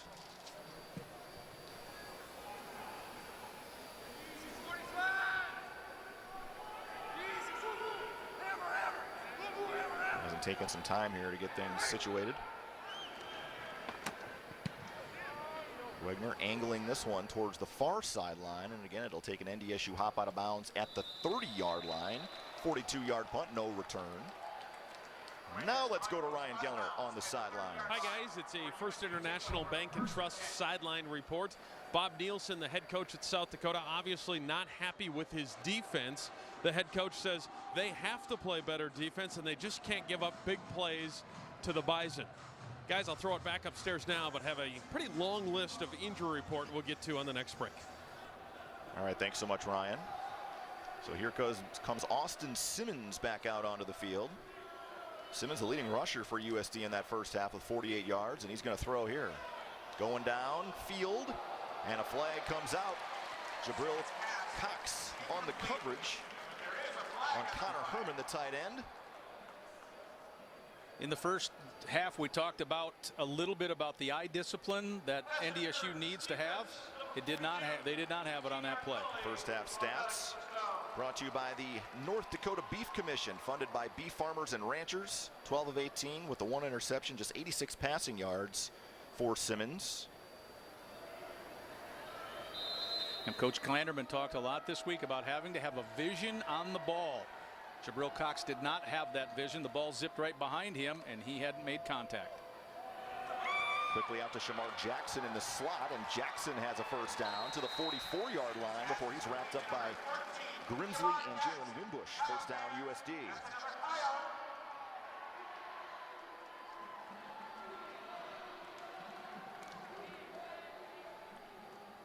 Simmons going to take a shot deep again. It's Falk open, and he holds it in at the 2-yard line. And a Bison player in the end zone, slow to get up. That's Bridges, who had coverage on the play. And he is limping.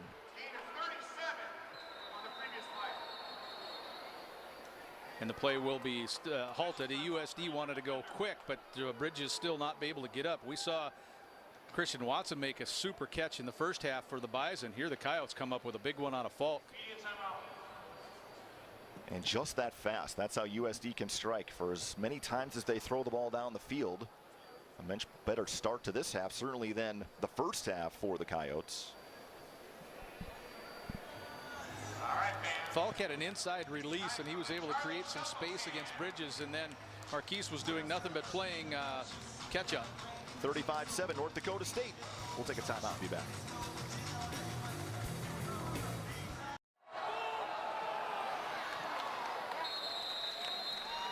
Just back to live action. Fade pattern to Falk with Josh Hayes in coverage incomplete. So second and goal coming up for USD. Here's your Nodak Insurance Company replay, reverse angle of it. Josh Hayes, see how he snaps his head around at the last moment to get a visual on the ball. Well played by Hayes, who just came in for Bridges, so that was the first play that he saw on this series. Henry stacked up, is still able to lunge ahead for about a yard as Marlette, Menard, and Steidel all make the tackle. Menard came hard around the corner. I think he was first guy there. And he stacked up again. He may have lost a yard on third and goal. Beautiful job, bottom of the pile. That's Steidel again. Aaron Steidel, the senior. Nodak Insurance Company replay. Look at Steidel able to keep his hands free, and also I think Blake Williams, both tackles not moved on the play. I'm not entirely sure what's being discussed here. Try to double check on the spot, but remember last week I talked about it earlier in the first half where USD was at the 2-yard line at one point and had to settle for a field goal attempt. After the play was over, unsportsmanlike conduct, defense number 9 and offense number 82 with penalties offset. This is the first unsportsmanlike conduct foul for each player of the game. Fourth down. So Dakari Allen and Marquise Bridges getting into it on that play, and Dakari Allen has been really quiet. No catches today for the leading receiver for the Coyotes. And he has the abilities on the high side. They just throw jump balls to him. If they go up in the air, he's great at going to get it. And that also means Bridges is back in the game. He came off a moment ago. Fourth and goal. USD will keep the offense on the field.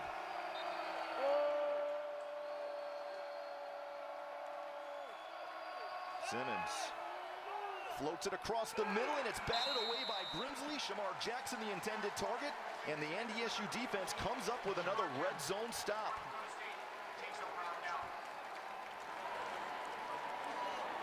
Four cracks from inside to 5, and the Bison keep them out. Nodak Insurance Company replay, looking for the middle guy on the 3 wide. Grimsley all over. Jackson goes up, keeps his right hand free. Heebing, and Grimsley slaps that ball away, and the Bison have held on downs. And Levi Jordheim there for extra measure to make sure that ball had no chance of being caught on the deflection from Grimsley. So good news is NDSU comes up with a stop. Bad news, backed up to their own 2.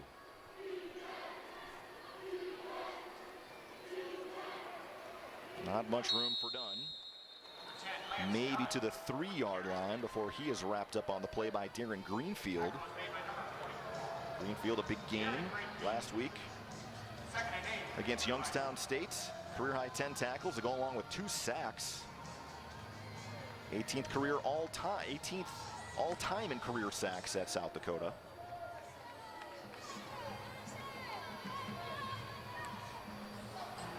Yeah, Greenfield, the guy you're talking about, also on the Buchanan watch list.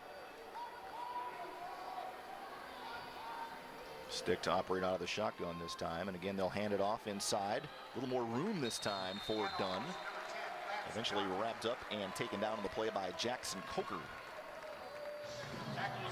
There was a solid surge. You see those 2 guys, 75 and 74, getting up off the turf, and meaning they were out in front of the play. That's Radens, Volson. Also, you see 71 in there. That's Luke Bacon. The type of surge the Bison looking for.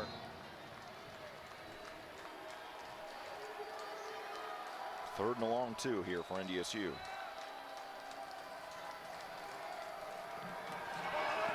Stick, plenty of time. Pass is complete to Shepard right at the sticks. Going to depend where they mark it, but I think the initial spot should be enough for a first down. It's going to be very close. Stick doesn't like the spot.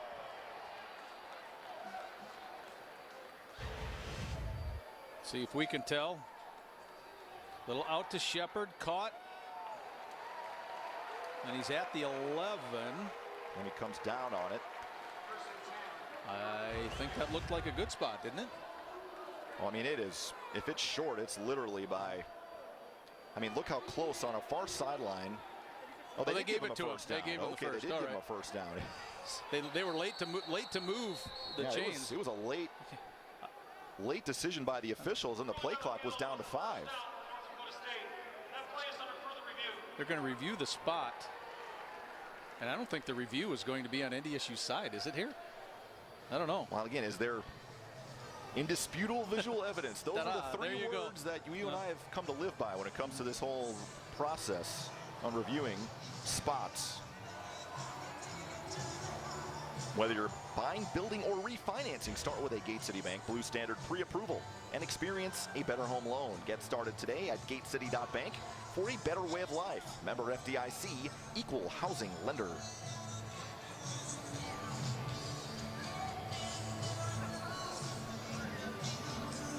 Everything about that was weird. Everything was late. All the officials were looking at each other. And Stick did not get the ball out when he wanted to, so he had a little hesitation in his throw to the side as well. Check out the Nodak Insurance Company replay once again. A little different angle of it. Stick fires out. Shepard makes the catch.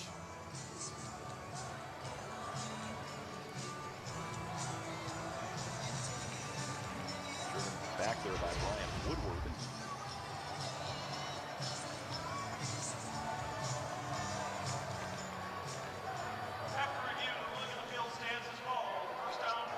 Bob Nielsen doesn't like it, but stands is called. I think we go back to those 3 words that you mentioned earlier. Indisputable visual evidence. It's not lacking enough there to overturn. And I think had they not called it first down, they would have been punting here. You couldn't overturn it the other direction either. So an important first down for NDSU to at least keep the defense off the field here for a couple of more minutes. Dunn. Taken down by Jack Cochran after a pickup of about 4 yards. Let's take a look at the numbers for Easton Stick in that first half. Quarterback numbers brought to you by the North Dakota Beef Commission, funded by beef farmers and ranchers. Yeah, 9 of 13, 163, and 3 scores. 2 of those to Ellison. That last play too, where you You saw Dallas Freeman on a jet sweep motion, a jet look. Well, that's something obviously the Coyotes saw last week because Freeman scored a touchdown on a play looking similar to that. So you have to honor it a bit. Here he is again. He's going to get it again. Coyotes are ready for it. Nice play by Nick Kramer from his defensive end position to take down Freeman for a loss of 1.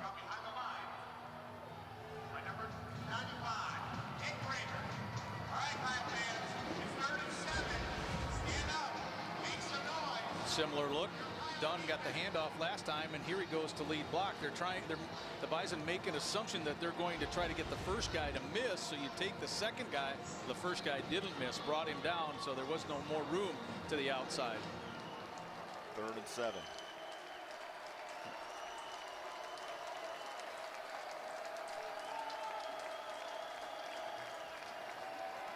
Stick plenty of time in the pocket again. Now he's going to pull down and run with it. Trying to outrun one Coyote, and then is tackled on a horse collar as a flag comes out at about the 20. 2 flags come out. And you're going to tack yards on the back end of this run. Would be another Bison first down. I don't think Stick quite got enough yardage on this run.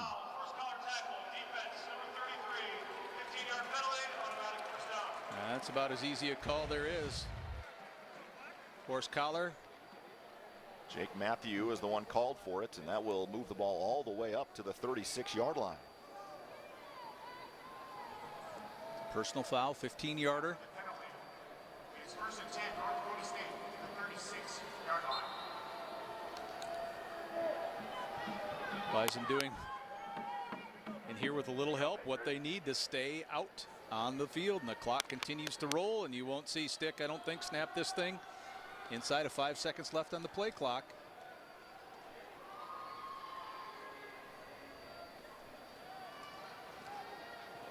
Ty Brooks tripped up, tackled on the play by Woodward. Gain of a yard. Just looking around, LT, there's a lot more empty seats in here than there were at the beginning of the game. There was a pretty steady stream of red heading out the exits at halftime. Because there used to be people in here, in here, in here, in here. They're gone. In the student section, there might be 50 of them left. And the student section side is going to be reworked. It'll look a little different the next time we're in here.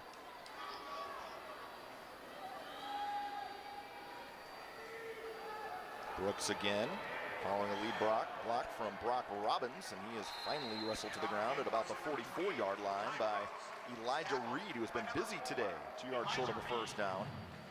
Reed a career-high 10 tackles against Youngstown State. And as I mentioned earlier, has started the last 3 games because of the injury to Philip Powell. One of the reasons I think that play has kind of developed into a go-to play for the Bison is the athletic ability of the center, Tanner Volson. It is extremely difficult to be able to snap and then also pull and get in there to lead, which is what Volson has shown he has been able to do a bunch this year. He did it again on that play. 3rd and 2. Lance Dunn checking in at tailback. Stick is going to carry it. He's got room. Slips down at about midfield and gets to the 48-yard line before Reed comes in on another tackle. That'll be enough for a Bison first down. His footing gave way a little bit, I believe, on the paint where the South Dakota was. We saw that at UNI too, the slippery part. Nodak Insurance Company replay. This is the Reed option. Stick has the outside. He beats Cochran, then slips down trying to avoid the hit there of Reed. But the Bison do what? Move that chain. Already under 7 minutes to go now in the 3rd quarter. Yeah, it's been a gorgeous drive in that department for NDSU. Stick's going to keep it again to the outside. There is nobody back there for South Dakota. Easton Stick, touchdown.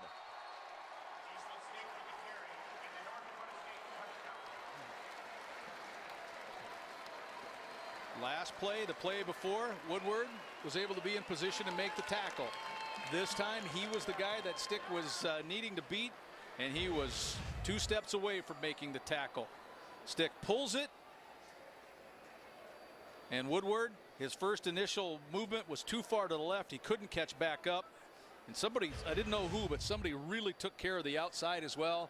The Bison do the 2 things they needed: time Didn't need the points, but it's sure nice to have them. Peterson knocks through yet another extra point, and the lead has swelled to 35. It's 42-7 NDSU. Easton Stick, his second rushing touchdown of the day. This one from 47 yards out. We're back to the Dakota Dome after this.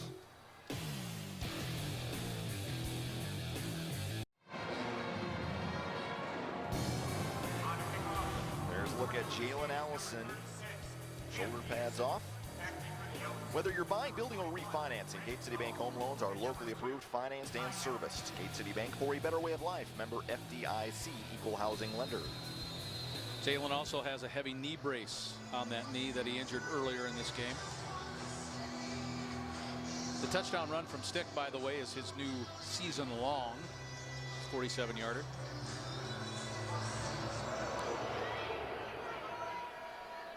Nine touchdown runs already this season for Easton Stick, who has to be close now to passing Terrell Rennie for second most rushing yards for a quarterback in Missouri Valley Conference history. There's a look at the Bobcat scoring recap. 10 plays, 98 yards in 6:22. And again, go back to that Easton Stick run earlier in the drive. The horse collar penalty moved the ball up to the 36. And just a couple of plays later, NDSU punching it in on the long run. Yeah, but taking almost 6.5 minutes off the clock. Perfect drive for the Bison at this stage of the game, working on that big halftime lead. Simmons across the middle, on target to Shamar Jackson, who shakes off a couple of tacklers. Dan Marlette finally there to bring him down after a gain of 13. It was the right play call because the Bison linebackers shuffled and moved all the way pre-snap onto the boundary side, so there was no one in the middle. So once Jackson made the catch, there was no linebacker to hit him. Simmons going to take off and run with it. Room up the middle. Austin Simmons still on his feet. Bison giving chase. Simmons to the 10. Touchdown.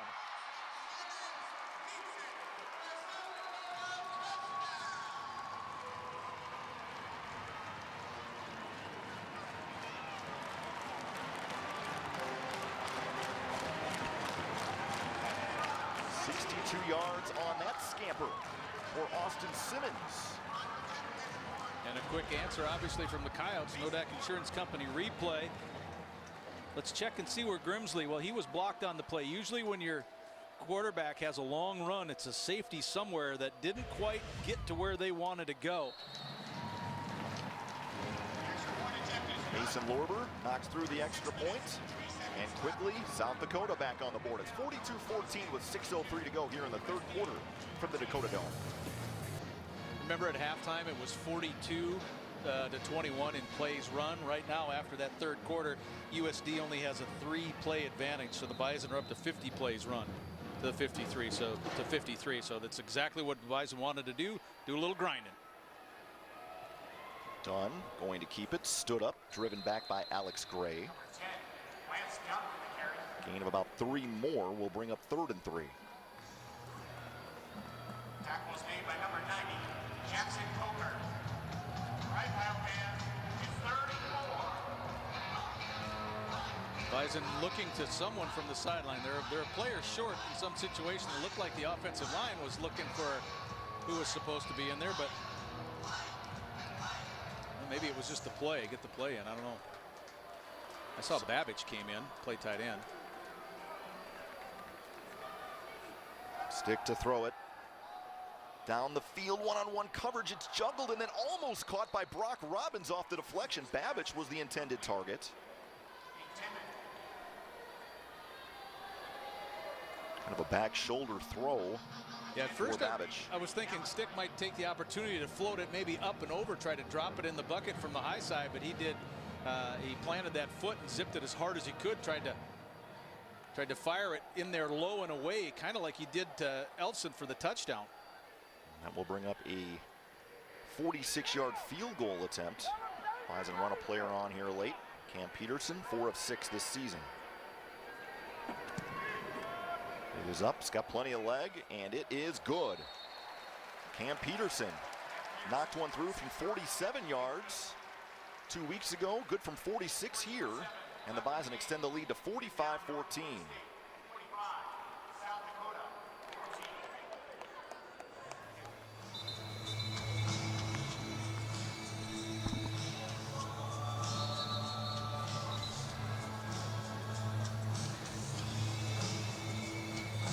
Well, with all the time NDSU has had the football, especially here in the second half now, time of possession very skewed. NDSU has had the ball almost 10 more minutes than the Coyotes. But not only, we talked about that too. You want to get the time off the clock, but there's 10 points the Bison have gotten off the back end of those 2 long drives as well. So it's a picture-perfect scenario. And so that drive was another over 6-minute drive.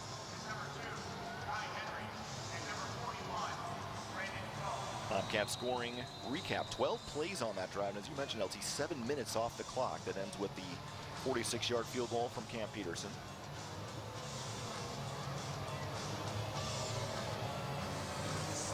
Really fun when your offensive team is able to stay on the field like that and is physically kind of pound your way down. Peterson angles this one towards Henry, 5 yards deep.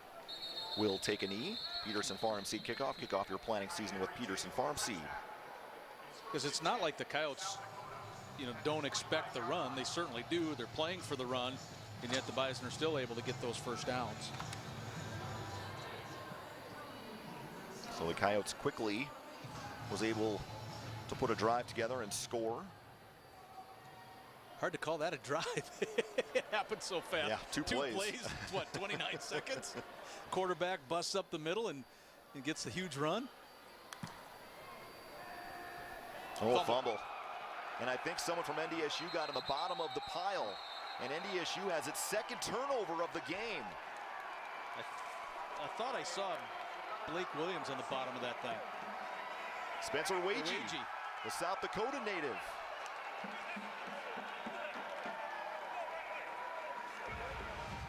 Nodak Insurance Company replay. That just was out before it happened. There was no opportunity really for Thull to get a handle on it, and 99 scoops it up.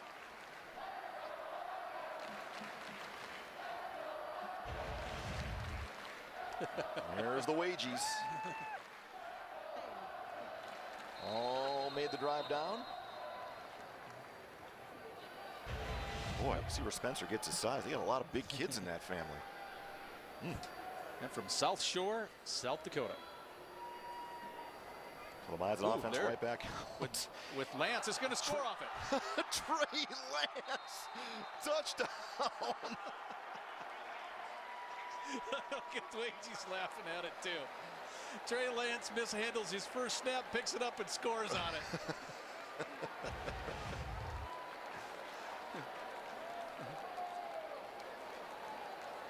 He just sneaks through. There's nobody on the backside of it, and we know how fast this guy is. We saw him earlier this year explode for a touchdown. That's not how you draw it up, but you'll certainly take the 6 points. Trey Lance playing in his second game as a true freshman out of Marshall, Minnesota. Second touchdown run of the season. It is. Peterson on for another extra point. Knocks that through. And the march is on. 52-14. North Dakota State, still 14 minutes to go. Here in Vermillion as Trey Lance makes a mistake. Sort of. Worked out. Bison lead big.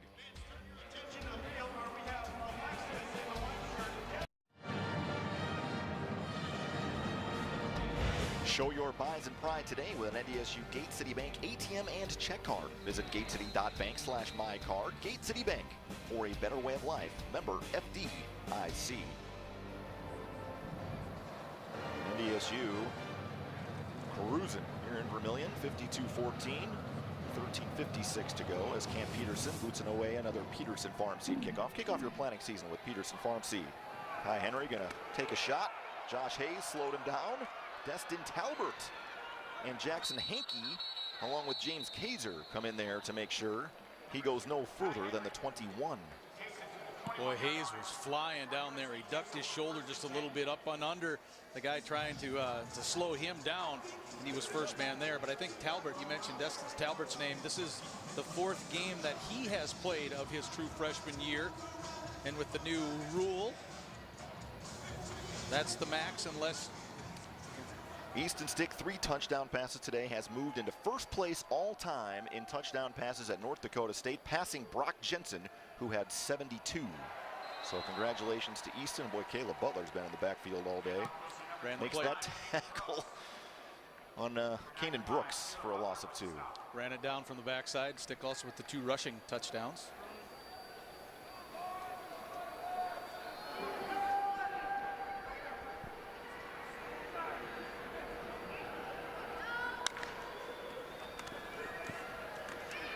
Simmons in trouble again. Eludes Blake Williams, and now he's going to take off and run. Forced out of bounds on the play by Grimsley, and Trey Fort was getting some opportunities here. Junior out of Moorhead, Minnesota, but played his high school football at Shanley. Came as a walk-on, and again with the injury to Jalen Allison, not sure how severe that is. Fort's a guy that maybe counted on to play a few more reps. Also see Jackson Brown in the game. Yeah, Hayes is playing the other corner position. And those 2 deep safeties are really deep. Simmons, almost another interception. Levi Jordheim had it on his hands and just dropped it. And that will bring up 4th down. And here comes the punting team for USD. Wonder if Jabril Cox this week will tell him, man, you get your hands on that ball. How come you don't catch it? Because Cox had another interception earlier this game. Active to return for the Bison is number 5, Robbie Grimsley.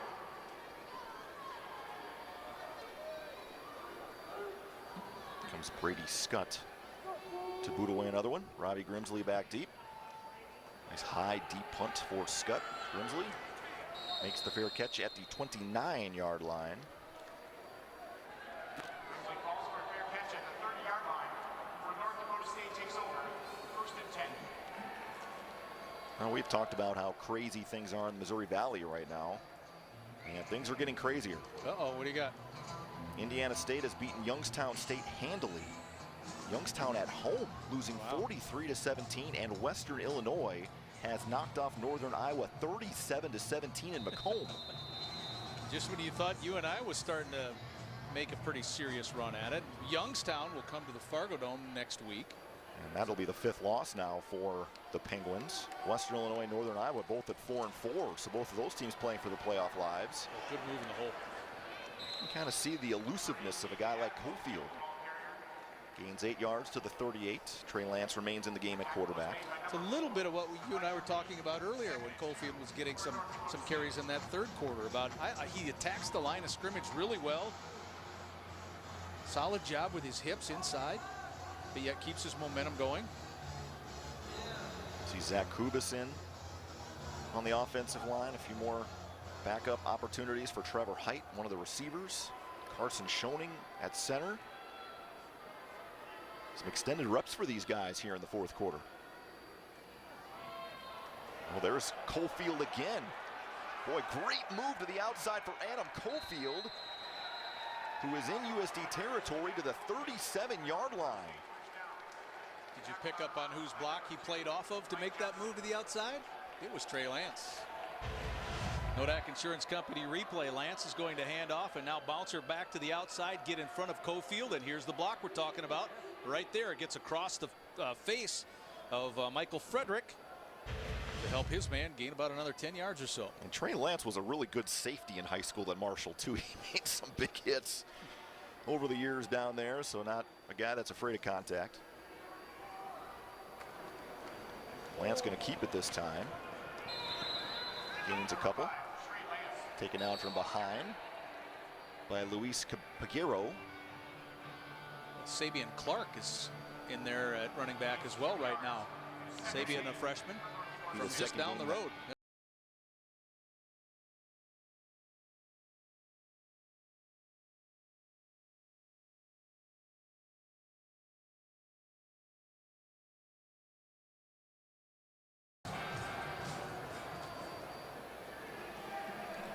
Gindorf also in at tight end. Gindorf has missed some time due to injury.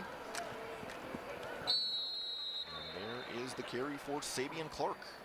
A couple yards to the 33. That first pad crack you may have heard of was between Cochran and Clark.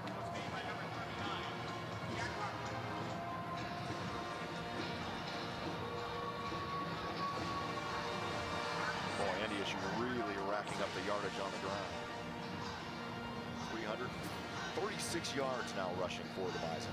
But Luke Bacon, who's the starting right guard for the Bison with a number of reps, he's also the backup at tackle as well. So Luke is in there working on a different position now. He's at left tackle. Cofield stood up, fighting for extra yardage, got inside the 30 to the 29, a couple yards short of a first down. So that may mean another field goal attempt here for the Bison potentially, but the offense looks like it's staying out in the field. Kidorf will check in, Malmstrom to the sideline.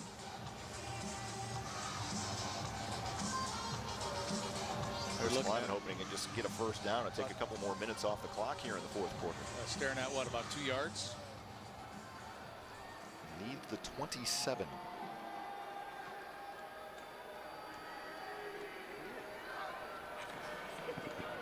Lance going to keep it, put his head down, and he's got enough. Inside the 26, down to close to the 25-yard line. Nash Jensen playing guard on that, pulls out. The play may be designed to go a little bit further outside, but because of the penetration, Lance slides up, stays inside of Piguero, and is able to get that. About 2.5 yards is what he needed, right?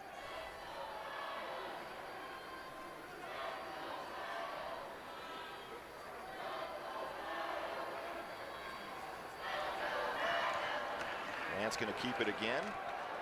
Jackson Coker took him down for a loss of 4. You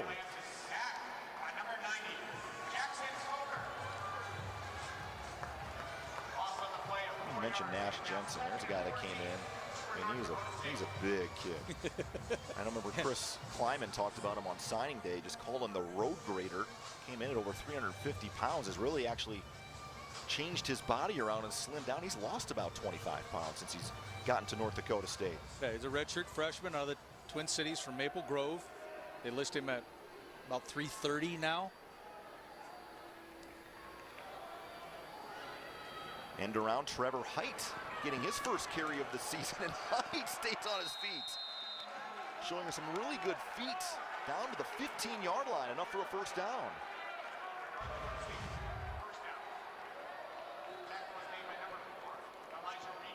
I like how Height just gave up kind of on trying to swing it all the way to the outside. Right here, he starts heading upfield, keeps those shoulders level, absorbs a hit, and then heaves himself to the 15-yard line. A good lead block that time from Cofield. Oops.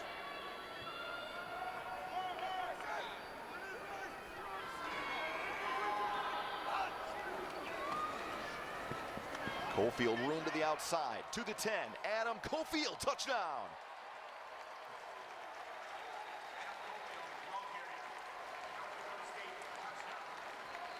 Phoenix Sproles gets the attaboy at the end of this run because he had a really nice downfield block on the cornerback, Michael Frederick. Stayed in front of him, keeps Frederick occupied, and you'll see it on the Nodak Insurance Company replay. Here's the block I'm talking about. Number 11 on the left side of your screen takes Frederick out of the play. Cofield's able to get inside the pylon for the touchdown. Saw number 70, Cody Mauk from Hankinson, North Dakota. In the game, also had a pretty good seal block on the edge that time. Extra point added from Peterson. 59-14. It's a rout here in Vermillion.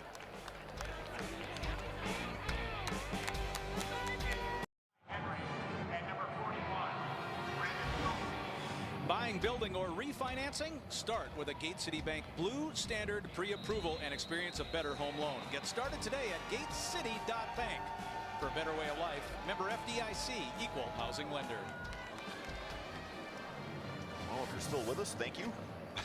There's not many people left here in the Dakota Dome that aren't wearing gold and green. Another Peterson Farm Seed kickoff. Kickoff for planting season with Peterson Farm Seed. Here comes Kai Henry. Stepped out of a couple of tackles. That looked like James Kaiser was able to come in to make that tackle at the 31. Well, that means for sure that James Kaiser is not redshirting because he has now played in his 5th game. Dawson Weber also checking in, redshirt freshman out of California at defensive back. Destin Talbot remains in the game at corner. Kaiser stays in to play defensive back. He's playing safety right now.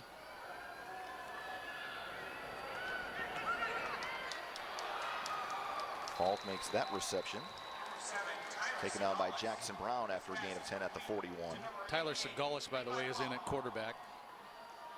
I believe that's the first pass that he has thrown this season.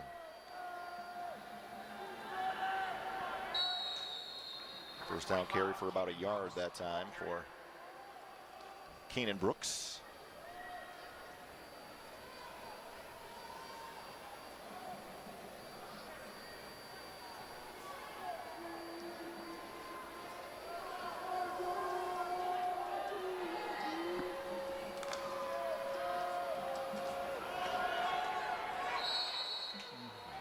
Saugus' throw is short hopped incomplete. Will bring up 3rd and long.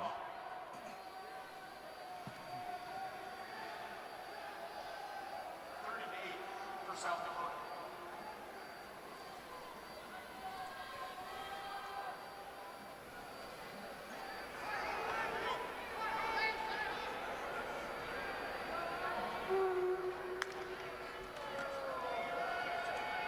Saugus flushed. Cole Karch takes him down after a gain of about 1. That will bring up 4th down. Tackle was made by number 53, Cole Karch. Also see Bo Pauley in the game at linebacker, along with Jackson Hankey. And here comes the punting team for the Coyotes, under 6 minutes to go. And Trevor Height goes back deep. Scott. Back deep to receive for North Dakota State is number 84, Trevor Height.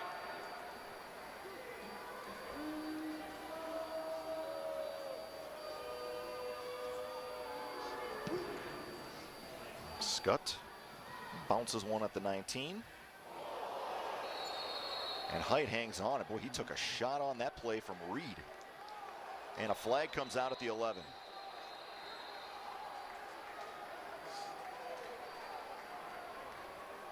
So the official's going to look at this again. I don't believe he put up a fair catch. Maybe a look if it's a helmet to helmet. Helmet to helmet, or if he's targeting or something along that line might be what they want to look at, and that could be what is being discussed right now around the 10-yard line. And if you're South Dakota, that could be a big play only because he would miss the first half next week against Indiana State. And Reed certainly has taken over as one of the top secondary players. Okay, Nonak Insurance Company replay.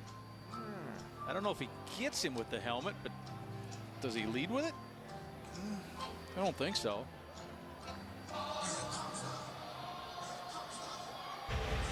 Personal foul, targeting, number 4, kicking team, 15-yard penalty, that plays under further review. And every targeting will be reviewed, so the booth will take a look at this to see if it holds up, because as Brian mentioned, targeting does carry with it an extra penalty next week. All right, let's take a timeout as they review that targeting call. We'll be back to the Dakota Dome after this.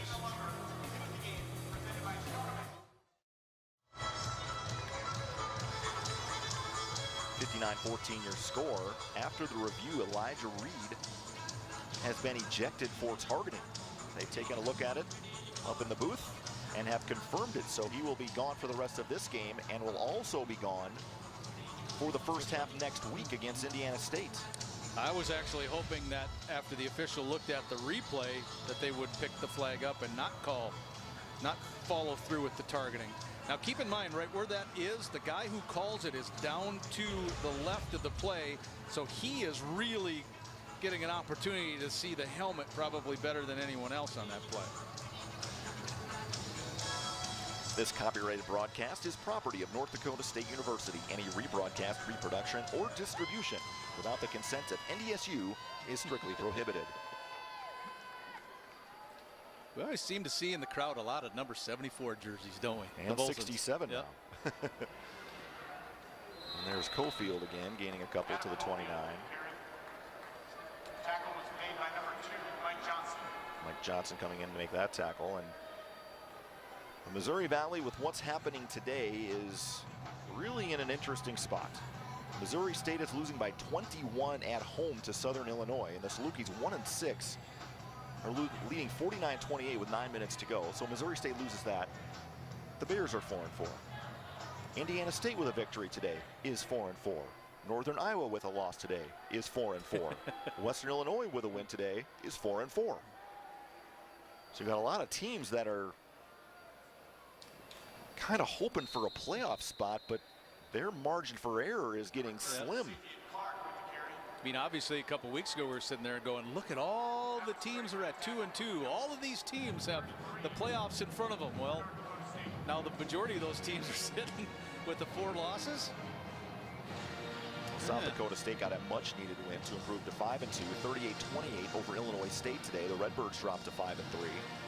I actually think the South Dakota State win, in the end, if it plays through, may help come playoff time by putting the Jackrabbits maybe in the other side of the bracket.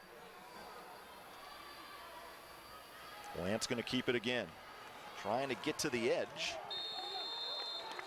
Not quite able to get there. Nice open field tackle by Isaiah McDaniels, another redshirt freshman out of San Diego. Meanwhile, down in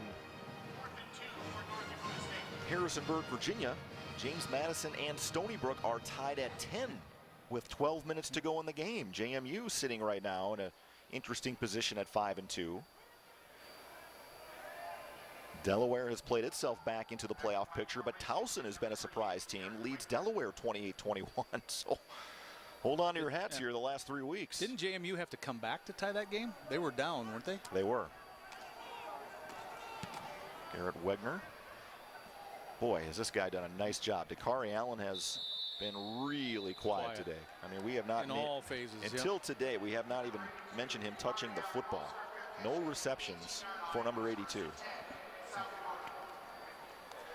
Well, if the score holds as it is right now, I was just looking at the touchdowns. The Bisons have scored 8 more touchdowns today, so that gives them 44 touchdowns on the year to this point, and the defense has only allowed 13 touchdowns all season long. That's pretty good.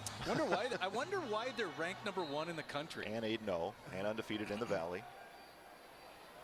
And the Bison get to play 2 of their last 3 at home, and all those teams with losing records right now. Youngstown has been really a head-scratching team.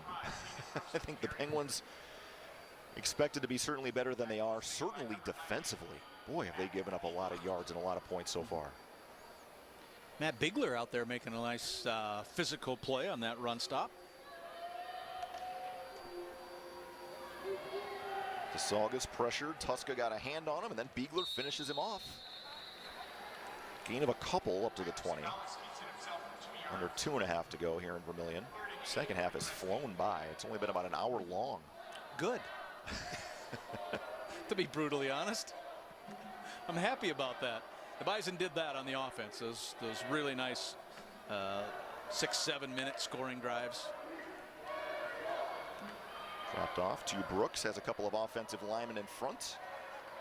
And making the tackle is Dawson Weber, and a flag comes in late. 2 flags come in late. Yeah, the back judge heaved that flag 5, 10, 15, about 22 yards from where he threw it to where it ended up. Good arm. Sign him up.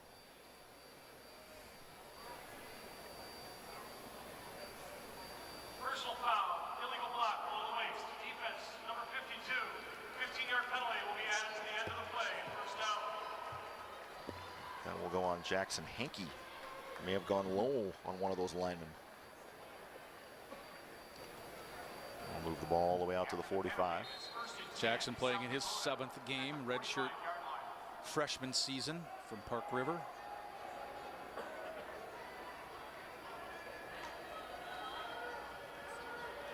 And that ball floating up in the air. Boy, had Jackson Hankey been able to turn around, that would have dropped right in his lap.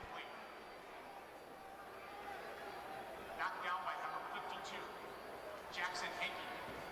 2nd and 10 for the Yotes.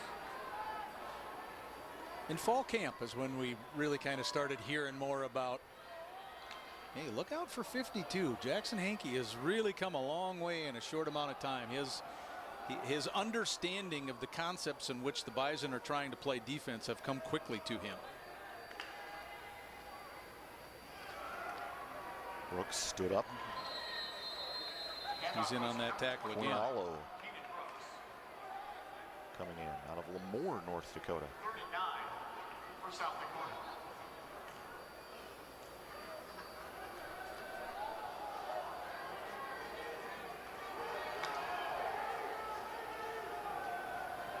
Salgus pressured again, throws it up for grabs. There's nobody over there. Incomplete. Sodalis's pass is incomplete. Good edge rush again from Caleb Butler. If you are a defensive lineman, well, basically if you're anybody for NDSU now, you've pretty much been in the game, but the defensive lineman, everyone has gotten some snaps. Offense will stay out there on 4th and long. 1:18 to go.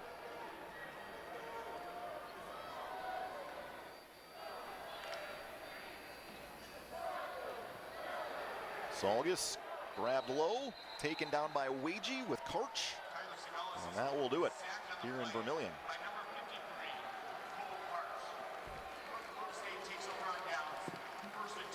This has been a whooping today. Started early, absolutely. Bison got out to that huge lead, dominated the first quarter, and there was, I mean, I don't know how you put it other than no chance that South Dakota had an opportunity to make a comeback. I know they had some big plays and they ran a bunch of plays in that first half, but you need more than 2 touchdowns against the Bison.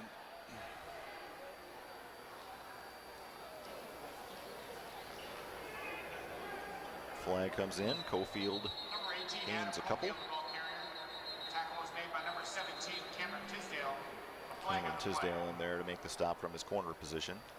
I'm going to guess a chop block. Personal foul. Illegal use of hands to the face. Offense number 39. 15-yard penalty. Remains first down. And it goes on Garrett Malmstrom, the junior fullback from Vergus, Minnesota. I guessed wrong. I thought that where the contact was over right where Malmstrom and a whole bunch of people were, I thought maybe there was a little bit of a high-low, so I'm wrong.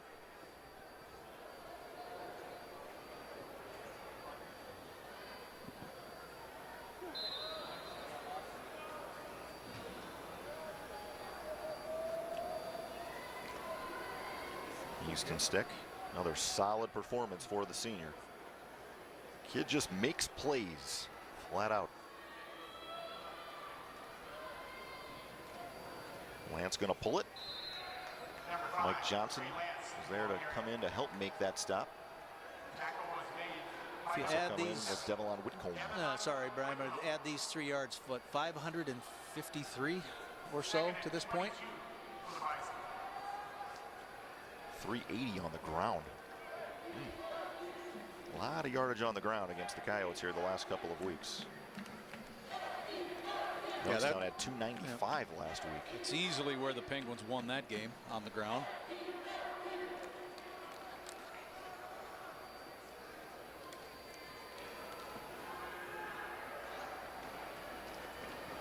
Sabian Clark on what should be the final play of the football game. Both teams head into midfield, shake hands. Chris Kleiman's group improves to 8-0, and for Coach Kleiman, his 62nd victory, moving into 3rd place all-time in coaching wins at North Dakota State. Today's final score, South Dakota 14, North Dakota State 59. Meanwhile, South Dakota